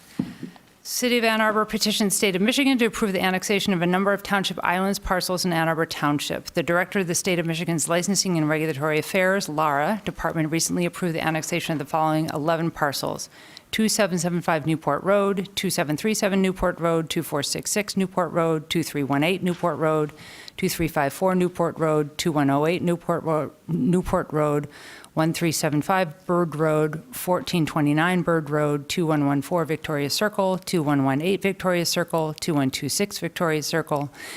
The City of Ann Arbor has now initiated the rezoning of these parcels to R1A, single-family detached. After the Planning Commission public hearing, this rezoning petition will be sent to City Council for final approval. Staff recommendation is approval. Do we have any kind of? We have a very brief staff report. City Council passed a resolution in 2011 directing staff to begin a process of annexing township islands within the city's ultimate service boundary, consistent with boundary agreements reached with Ann Arbor, Scioto, and Pittsfield townships. Approximately 500 township island parcels still exist between the three townships within the city's ultimate service area. Recently, Laura approved the annexation of 26 vacant parcels in Scioto Township, but denied the city's petitions to annex parcels in Ann Arbor and Pittsfield Townships. That was our round 2 of our city-initiated annexations. That decision was contested by our attorney's office, and on January 11th, 2023, the Director of Law approved the annexation of the 11 Ann Arbor Township parcels before you this evening, but denied the annexation of the remaining parcels. Now that the 11 parcels have been annexed, a city zoning designation must be established.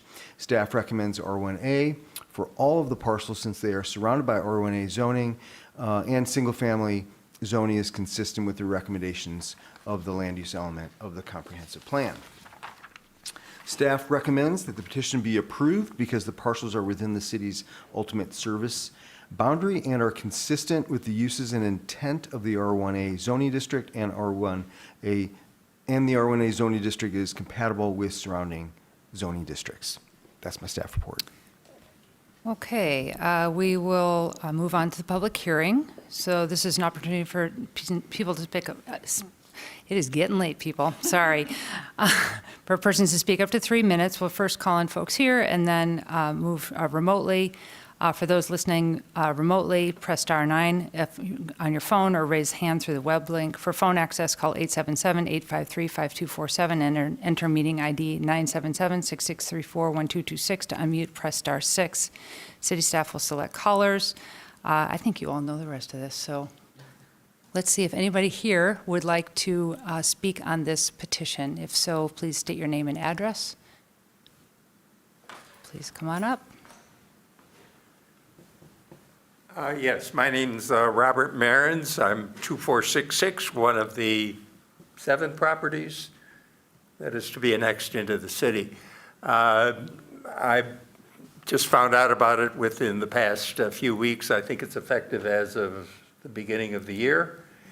And I was initially objecting to the annexation, part of a large group that petitioned the Boundary Commission, and you may know the history. There was a back and forth between the Boundary Commission and the city, and it was brought before a judge, and the decision was made to exempt most of the properties except for the 7 parcels of which I was one. One of my points that I made when I spoke before the Boundary Commission was the environmental impact of the, not the annexation per se, but the damage done to the environment with the removal of trees, vegetation, because of the installation, the forced installation of utility lines, sewers, water, and so forth. That's going to be particularly impactful on my property. And several large trees are going to have to be removed to provide the water access, as well as the sewer access. So I just wanted to mention to the Planning Commission, as well as to City Council, that this is a factor that should be considered in the future, the environmental impact of annexation and the forced hookups of sewer and water.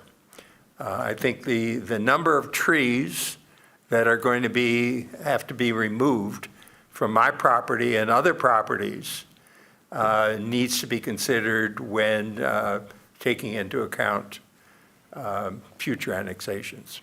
So that was the main thing I wanted to mention. Thank you. Thank you for your comments. Anybody in line virtually? We do. Caller with the phone number ending with 341.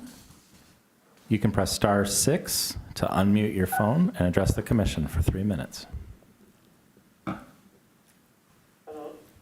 Go ahead. I'd like to address the public hearing about rezoning, mixed-use planning. Isn't it George? Isn't that the same type of thing that the proposal? You know, excuse me, ma'am, we have another time in the agenda where you can speak on what you're covering, but right now, this public hearing is for the annexation, and if you can be patient enough to wait through this. I'm already annexed. I live in Ann Arbor, so. Okay, yeah, so if you can just let us get through this next agenda item, then we just have a couple more before you'd have a chance to be able to say something. Okay, thank you very much. Uh-huh. Anybody else? Alex Lowe, you have 3 minutes to address the Planning Commission. Hi, this is Alex Lowe calling in from Southeast East Ann Arbor. Once again, I want to complain about the default zoning that seems to be offered on all of these township annexations. The zoning that's provided is basically, we're going to annex this and make it the least useful piece of land in the city. It should default to D1 or TC1, and it can get negotiated down from there. Please. Thank you. Anybody else? No other speakers. Okay, I will read the motion, which is the Ann Arbor City Planning Commission hereby recommends that the mayor and city council approve 2775 Newport Road, 2737 Newport Road, 2466 Newport Road, 2354 Newport Road, 2318 Newport Road, 2108 Newport Road, 1429 Bird Road, 1375 Bird Road, 2116 Victoria Circle, 2118 Victoria Circle, and 2114 Victoria Circle for rezoning to R1A single-family dwelling. May I have a motion? Commissioner Lee, seconded by Commissioner Sauvé. Discussion? Commissioner Weich. All right. So while I appreciate the careful analysis that has been conducted to bring these township islands into the city, I find myself in opposition of this proposal for this area to be rezoned R1A. Our city is currently facing a pressing housing crisis, and it's crucial that we utilize every opportunity to create more housing, particularly denser housing that can accommodate more residents. As such, I want to ask staff whether there would be another zoning designation that could work here. I was thinking R4C, but we don't love R4C for a lot of reasons, but something that would allow for the construction of multifamily dwellings. I recognize that the parcels in question, including the land that's near the Steiner School, present a unique opportunity to meet this pressing need. by zoning these areas with a higher housing density, we can increase housing capacity while still allowing single-family homes, therefore making a very valuable contribution to the alleviation of our housing shortage. So, are there any other options? Because R1A has a minimum lot size of 20,000 square feet. That is a very large footprint. 20,000 square feet. And we're bringing in 11 parcels? 11 parcels at 20,000 square feet. So, I think you mentioned this in your interview with MLive about how we constricted ourselves to too much single-family housing, and that as you were looking back over your 30-year career, you had some thoughts about that. So I was surprised to see this come in as R1A. Right. City Council has the ability to zone these parcels whatever they would like to zone these parcels. I believe that the most appropriate process to rethinking all single-family zoning districts and all single-family neighborhoods is the upcoming comprehensive plan process. I think choosing 11 parcels along the Newport Road corridor, which has long had a history of R1A zoning, and rezoning them to multifamily would be inconsistent with the current comprehensive plan.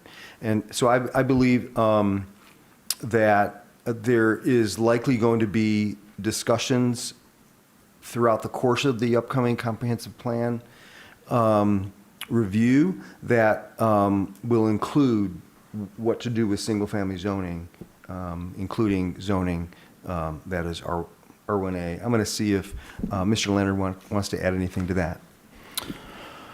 Nope, you should stick around longer, Jeff.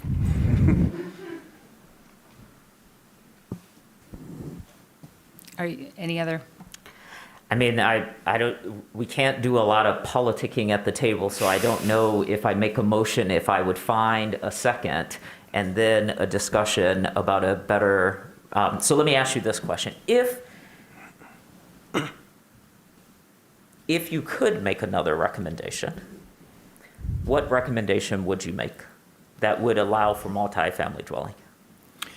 I would recommend that Planning Commission and City Council rethink a lot of the elements of single-family zoning districts, and that that would result in a more consistent application of those changes. I think choosing 11 parcels wouldn't be consistent with our current comprehensive plan. Sure. I mean, I appreciate all of that, but we don't get a lot of opportunity for inbound zoning changes like this. And so just accepting them to be in their existing ones, I think just cements what is in place. And we're already 14 years overdue with how we want to use the land. And now we have 11 parcels coming in, and we're going to say, oh, well, they're just going to come in at 20,000 square feet. So, I mean, maybe if someone makes a motion, I will second it, and then we can have a discussion, and then that way, like in playing spades, you find out who your partner is.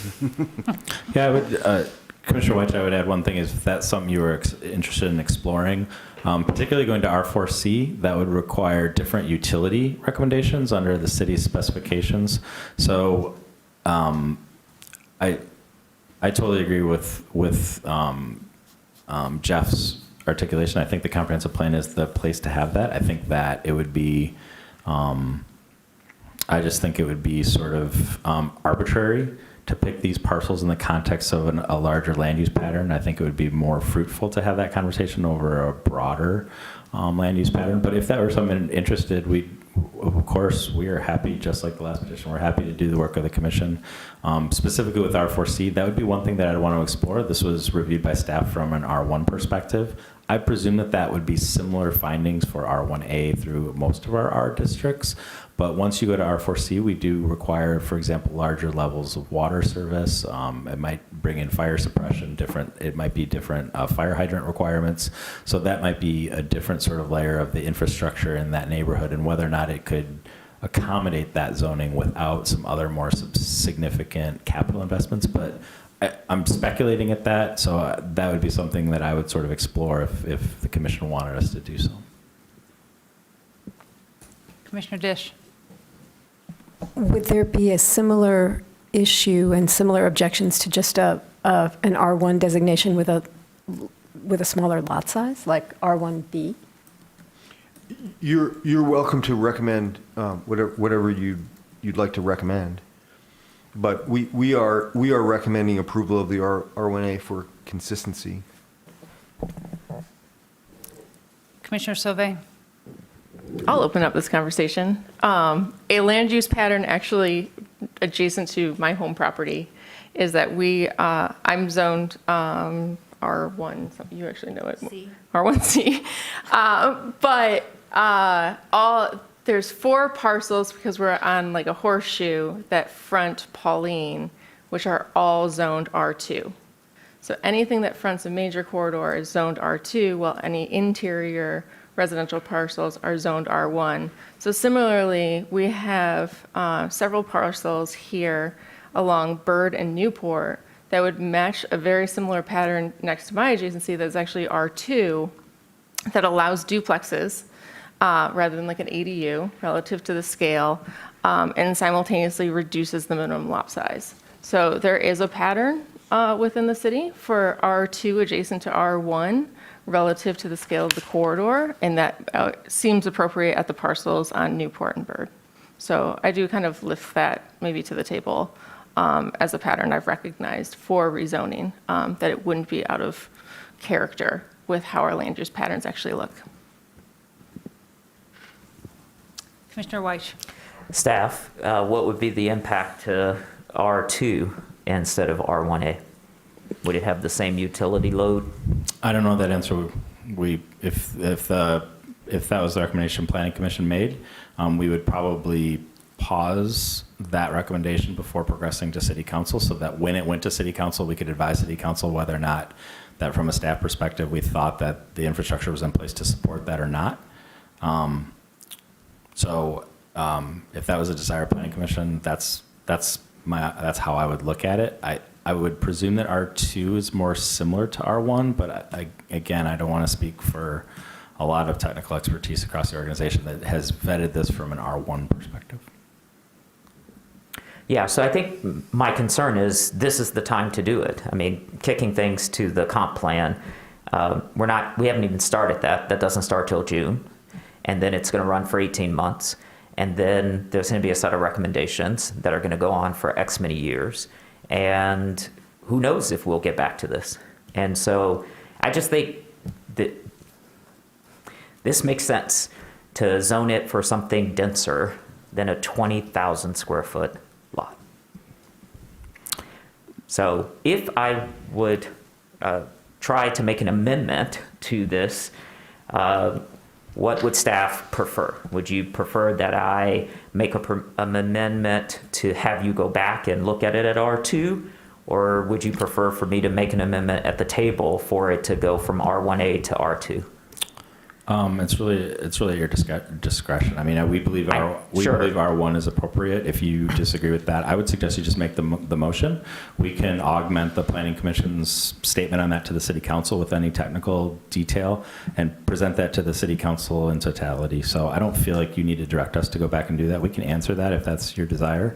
I did want to clarify, Jeff, what does the comprehensive plan say about this neighborhood? Single family. So it says single family. So I just want to highlight, to go to R2 is a distinction from our comp plan map. However, there are other recommendations throughout our comp plan that talks about housing, the development of housing typology and along corridors and seeking multimodal opportunities. So the map is not the only criteria. So but in that case, that map does support staff's recommendation.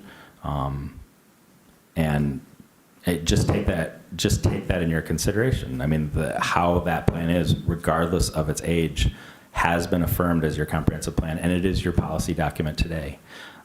So I would never suggest you abandon it until you have a new policy document in place. Okay, so, oh, sorry. Commissioner Mills? If you were keeping on going on that thought, keep on going.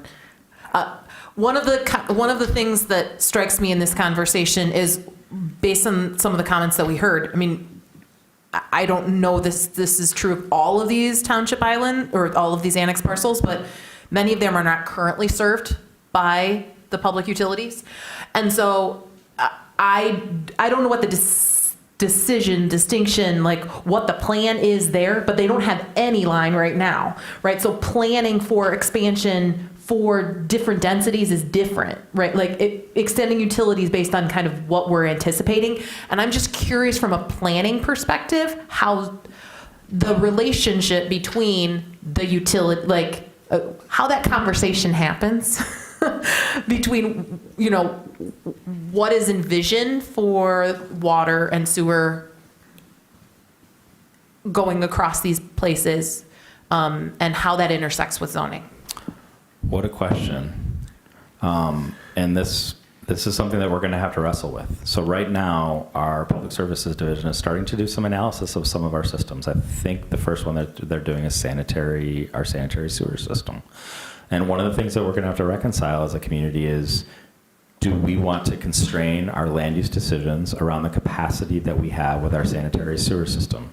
Or do we want to identify policy positions about how we want our land use patterns to evolve and invest the significant capital to upsize our sanitary sewer system to achieve that? We could do it either way. I think that the comprehensive plan will wrestle with those issues. I don't have the answer now as it relates to Newport about what infrastructure there is there now and what infrastructure is not there, what the city's capital improvement is. All I can tell you is that R4C is a bright line in our engineering standards that say when you are R4C, it requires a higher water main size. And so, again, I don't think the same applies to R2. I think R2 is more of as I raised, that's sort of more of a deviation from one aspect of our comprehensive plan. But it's certainly, as Jeff said, this is your decision. We're happy to provide any additional information that would be helpful for you to do so. We've vetted R1 because that is consistent with the patterns there. And one final that's sort of related to this. The big parcel in the northwest corner of all of this, that is the Steiner property. Yes. Because when you look at it, like that's a good chunk of real estate, right? And maybe is not redeveloped now, but like I don't know what the long plans are. But as I was looking at this, I thought like that's a big property. So I don't know where I fall, and it's late, and so my brain stopped working. Commissioner White? I'm happy to compromise to R1D, because then we would be able to get 4 single-family homes in a subdivided R1A. And it would still stay in the R1, but it would at least create a little bit more density, as opposed to having a 20,000 square foot lot. So that motion would be to amend the motion to substitute R1D for R1A. So moved. All right, discussion of the motion. Commissioner Sauvé. This is kind of longer term things too, but it does kind of raise some of our conditions relative to key lots, right? Where we might have like a narrow front that slips with a larger one behind, and how our land use kind of allows for different types of parcel splits, or private drives to access on them. So it's just kind of more considerations as we're moving into some of these parcel split ideas, because we want to create density, and it might not always be ADUs. So I just kind of raised that too, just for kind of a lens to look at some of these larger lots, that how these might split. I don't think we enable a lot of innovation yet for that. We have kind of very singular ways to do lot split. But I look forward to seeing innovation. So maybe something could come about and inspire us to help our ordinances along as well. So I support it. I'm seconded it, but I just want to kind of offer that for discussion and visibility. I see quizzical looks on lots of faces without necessarily raising hands.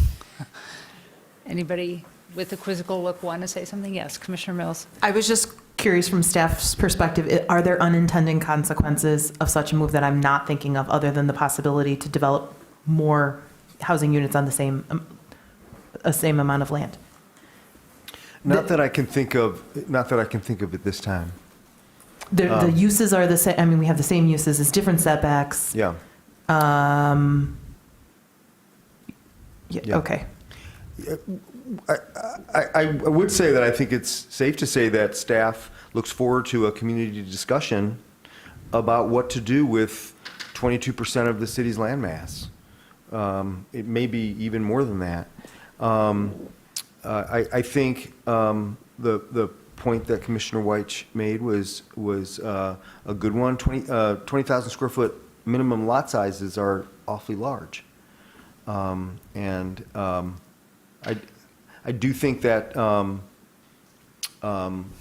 nobody at staff wants to defend that, but we're looking at this more from a process standpoint and maybe a standpoint of applying our comprehensive plan. Commissioner Dish, then Commissioner White. I think, unless I'm mistaken, that most of these parcels have homes on them. Most do. Mhm. Yeah, all but one. Mhm. So if I'm weighing the commitment to having a community conversation around what to do, actually, we've already asked for the comprehensive plan to come back with how do we achieve greater density. We actually haven't left it wide open and said, gee, let us know what you think about single-family zoning. We've actually asked for suggestions for how to achieve greater density. So, I don't know, these parcels have things on them, have homes on them now. They have 21 months to make the transition to city sanitary and up to 10 years to connect to city water. I don't know how many of them are going to jump right in to get under that 21 months, but, you know, we're going to have time to have the comprehensive plan address the questions that would attend achieving greater density citywide on single-family zoning. And so I'm not sure how much is gained by our enabling denser zoning on 11 properties that have homes on them already. I mean, in the next 2 years, do you think somebody's going to raise their house and put 3 on it? If they wanted to, they could, right? They could come to us and say, please rezone this so I can subdivide, right? So, I don't know. I feel like it's more symbolic what we're talking about right now, and so maybe that doesn't, I mean, if I felt like it made a material difference, I might care more, but maybe for the symbolism, I'll opt for the symbolism of community discussion over planning commission. Yeah, okay. Commissioner Mills, did I see that you had a hand up? No, okay. Commissioner. Oh, I'm sorry, yes. No, you go. No, it's, I mean, you were. I can be quick.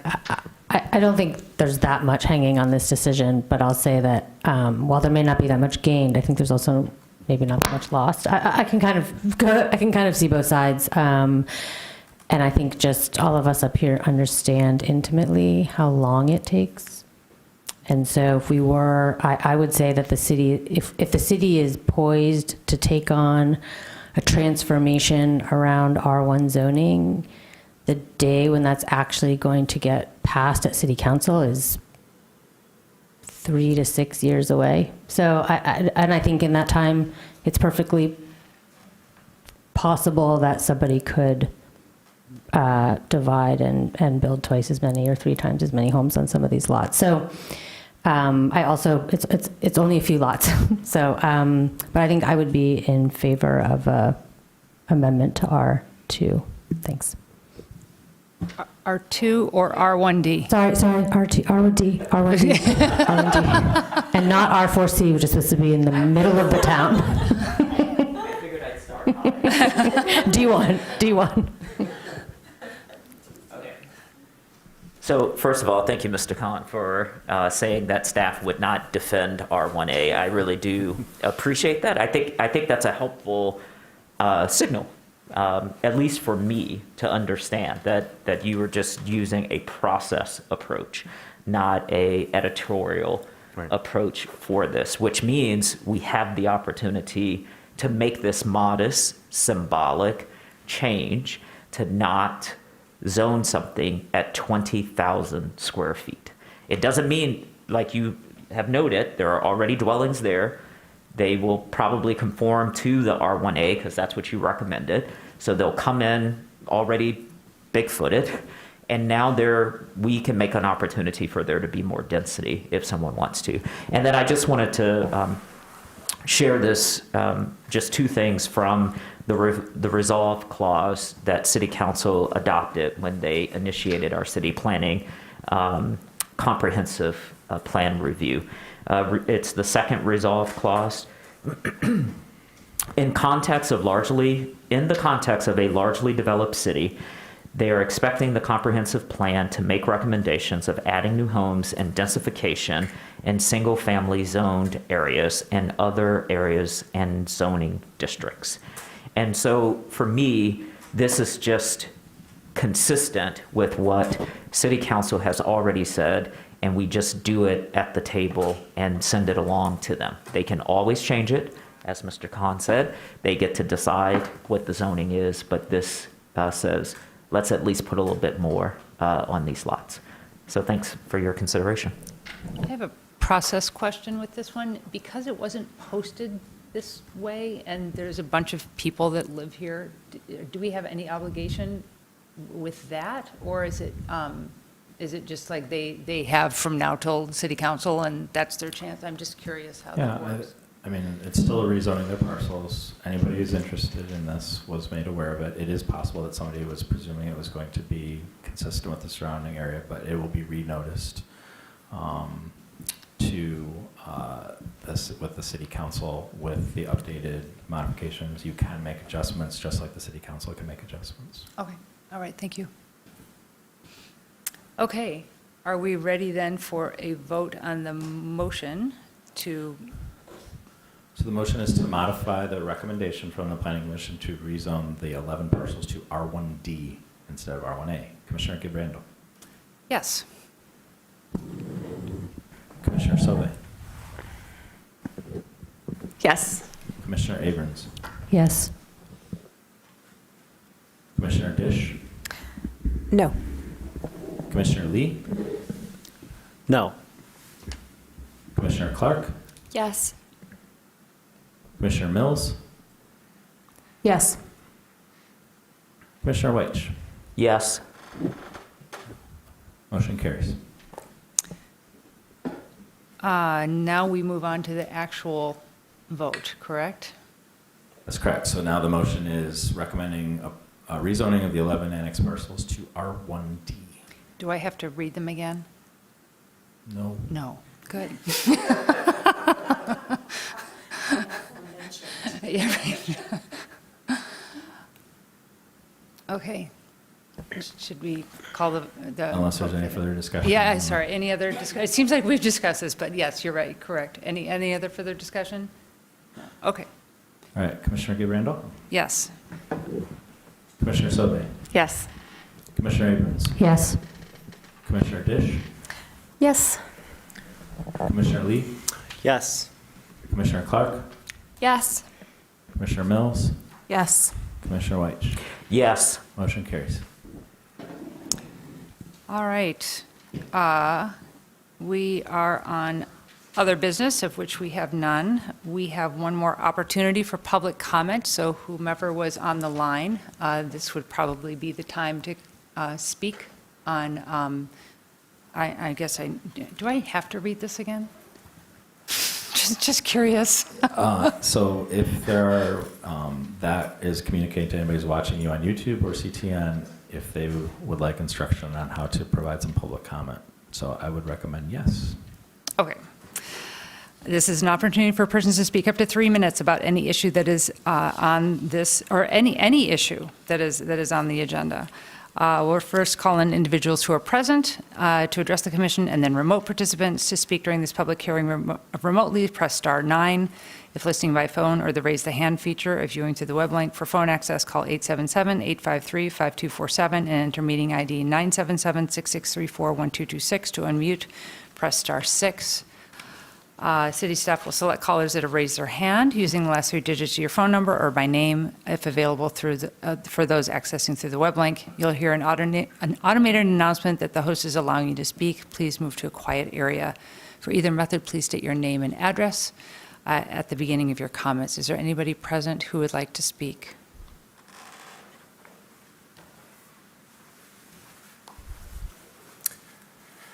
Hello again. So I just want to go back to the Southtown discussion for a moment. I sort of began in my earlier comment by saying I was a little bit disappointed with the process, that we were making it too hard to get this through. And now the discussion tonight was even worse than I feared. It seems like we are so afraid of getting an imperfect result that we're going to risk making it impossible to get a good one. And, you know, I've come to this podium and said this before, but really, I wish if there were one message that would sink in here, it would be, don't make the perfect the enemy of the good. For my part, I do in fact think that just about any C1A/R development in the proposed Southtown location would be better than the current R4C. And, you know, I didn't say this before, but I guess if I did have one concern about the development, it would be that it's too perfect. It might give us the idea that developments with similar features could succeed everywhere in Ann Arbor, and that we should demand them anywhere and everywhere and deny everything that falls short.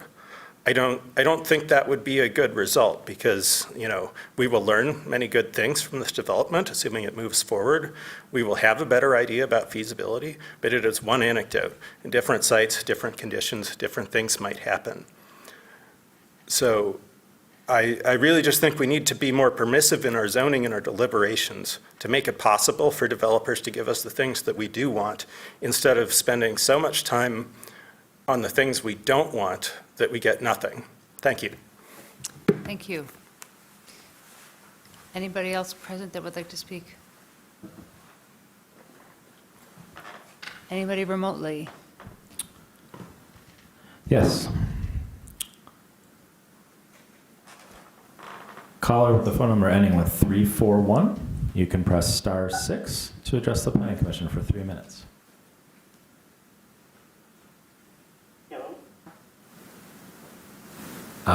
Go ahead, but try to speak up a little bit. Pardon? You can Can you hear me? Yes, we can hear you. Please go ahead and speak up. Okay, my name is Georgia Washington Rum. I live at 1440 Kohler Road. I'm in the proximity of the new proposed rezoning of the mixed-use development section. And I'm just wondering, does anybody take in consideration past success or failures of other mixed-use developments in our area? I do believe that George was considered a mixed-use development or proposed to, and it was okay and rezoned, and it was developed as such. But I don't see much success in that mixed-use development so far. So why should we consider rezoning another parcel of land for mixed use that might wind up the same way? Shouldn't it be more feasible, more useful to rezone it, or have it some kind of plan to rezone for affordable housing instead of office space and so forth, which in my experience from where I live, that has not been to successful. Thank you. Anybody else in the queue?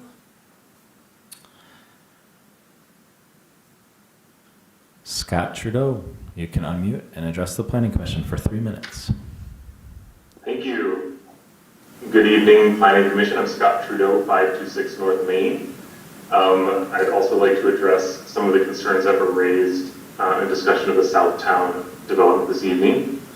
Regarding short-term rental concerns, I share the concern that short-term rentals eat into the supply of housing, and we need a lot more housing, and that's a problem. However, when we're talking about newly constructed, purpose-built STR units,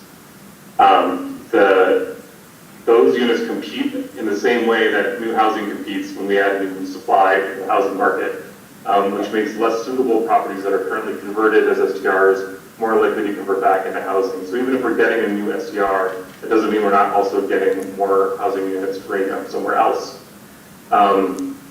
So I think that's like, and I also think we don't have an infinite demand for STRs. And so it's not like this is going to be, this is a large building. The odds of this being successful as a entirely STR building, I think is an overblown concern. And so like, I think it's just not a good reason to let a great project, let's stop this great project from otherwise going forward. And then also, Councilmember Dish referenced Council's policies regarding short-term rentals, and Council's policy is written in the zoning ordinance and says they're an appropriate use in the C1AR zone. So if that isn't Council's policy, they should change the policy. Speaking of policy, I agree, Adam Goodman said it better than I will, but I think the C1AR on this site, even if it just meets the current standards of the C1AR zone, which is the policy that is on the books, would be far better than what's there now. We have an urgent housing crisis, and more housing sooner is going to be better than later. Also, as Commissioner Lee outlined, it meets the purpose of rezoning, like we can rezone this for purposes that are in the ordinance. And for the definition of C1AR in the zoning ordinance itself, its purpose is for near-campus mixed use with a significant amount of residential. Like that's what it's for. So even with all of, even without all the great stuff we all want to see happen, it's a perfectly appropriate 30 more seconds. zoning district for this site. And I just want to say, I share the exasperation of Commissioner Weish. I agree with Commissioner Abrams that this is a case of moving the goalposts. I think we're sending a very clear message, CM Dish. I think we're sending a message that it's business as usual in Ann Arbor, and that we're going to continue to have a broken zoning code that doesn't achieve the goals that we want to achieve. And we're going to drag developers through the process. A few people are going to win, the ones with the deepest pockets and the greatest luck, and they're going to make a whole lot of money. And we're not going to be able to achieve the ambitious and urgent goals that we desperately need to achieve. So please have some urgency. Thank you. Thank you. Alex Lowe, you have 3 minutes to address the Planning Commission.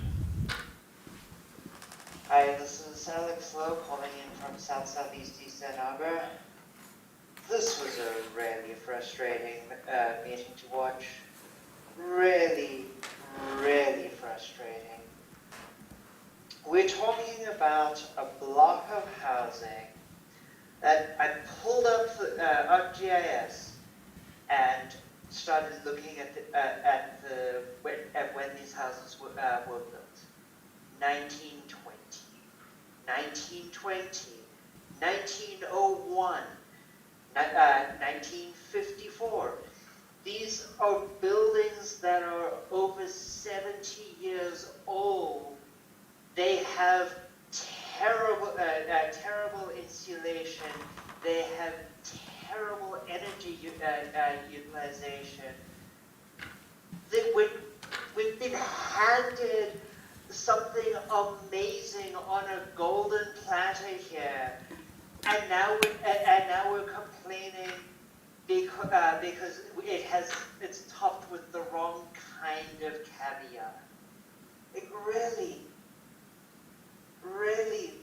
this is the best thing that I've seen come to planning commission in a long time, with the only exception being that amazing Avalon development. So come on, let's not argue about tiny little things because we're worried that if we don't get this development, we might get something worse that is still 1,000 times better than what's there already.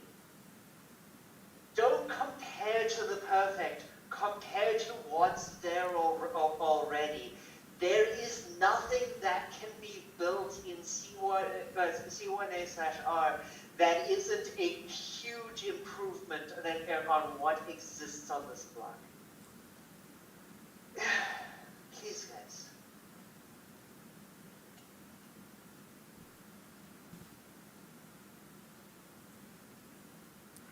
No more speakers. Commission proposed business. Commissioner Mills. Mr. Leonard, could you please add into our work plan an annotation where we have R4C nonconformities to the table from the site plan from today, or from the staff report from the Southtown proposal, or staff report that we saw today? So can you clarify what you want? I want to be able to reference back when we, as an example, all of the non-conformities. So I just want to sort of file when we come back to R4C this example. Remind us of this example. Sorry, that's the, yes, remind us of this example. And specifically that table.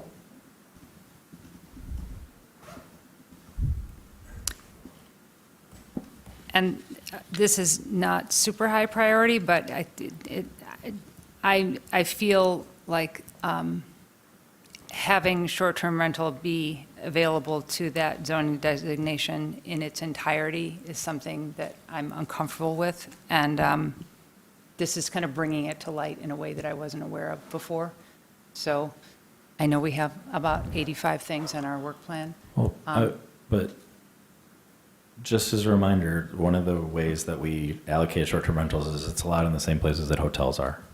So a hotel could go into the C1AR. Just as a reminder, that's not a residential district. That could be all office. It could be all commercial. It could be a grocery store. There's no requirement of residential in the C1AR. So I get what you're talking about, but I just wonder if you are really concerned about the C1AR. What I'm hearing is you're worried about commercial zoning at that site, because I don't think we would differentiate between hotels or short-term rentals. And so I guess I can take the note, but I would caution. I don't know that you're necessarily saying that short-term rentals is inappropriate in the C1AR. What I was hearing a lot of discussion at this table is you don't know that C1AR is appropriate for that location. I guess that's what I'm saying then. Yeah, so thanks for clarifying that. Anybody else? I hear whispering over here. Anybody else? No? Okay. Okay, we are on to adjournment then. Motion to adjourn, Commissioner Mills, seconded by Commissioner Weich. All those in favor? Aye. Yes. We are adjourned.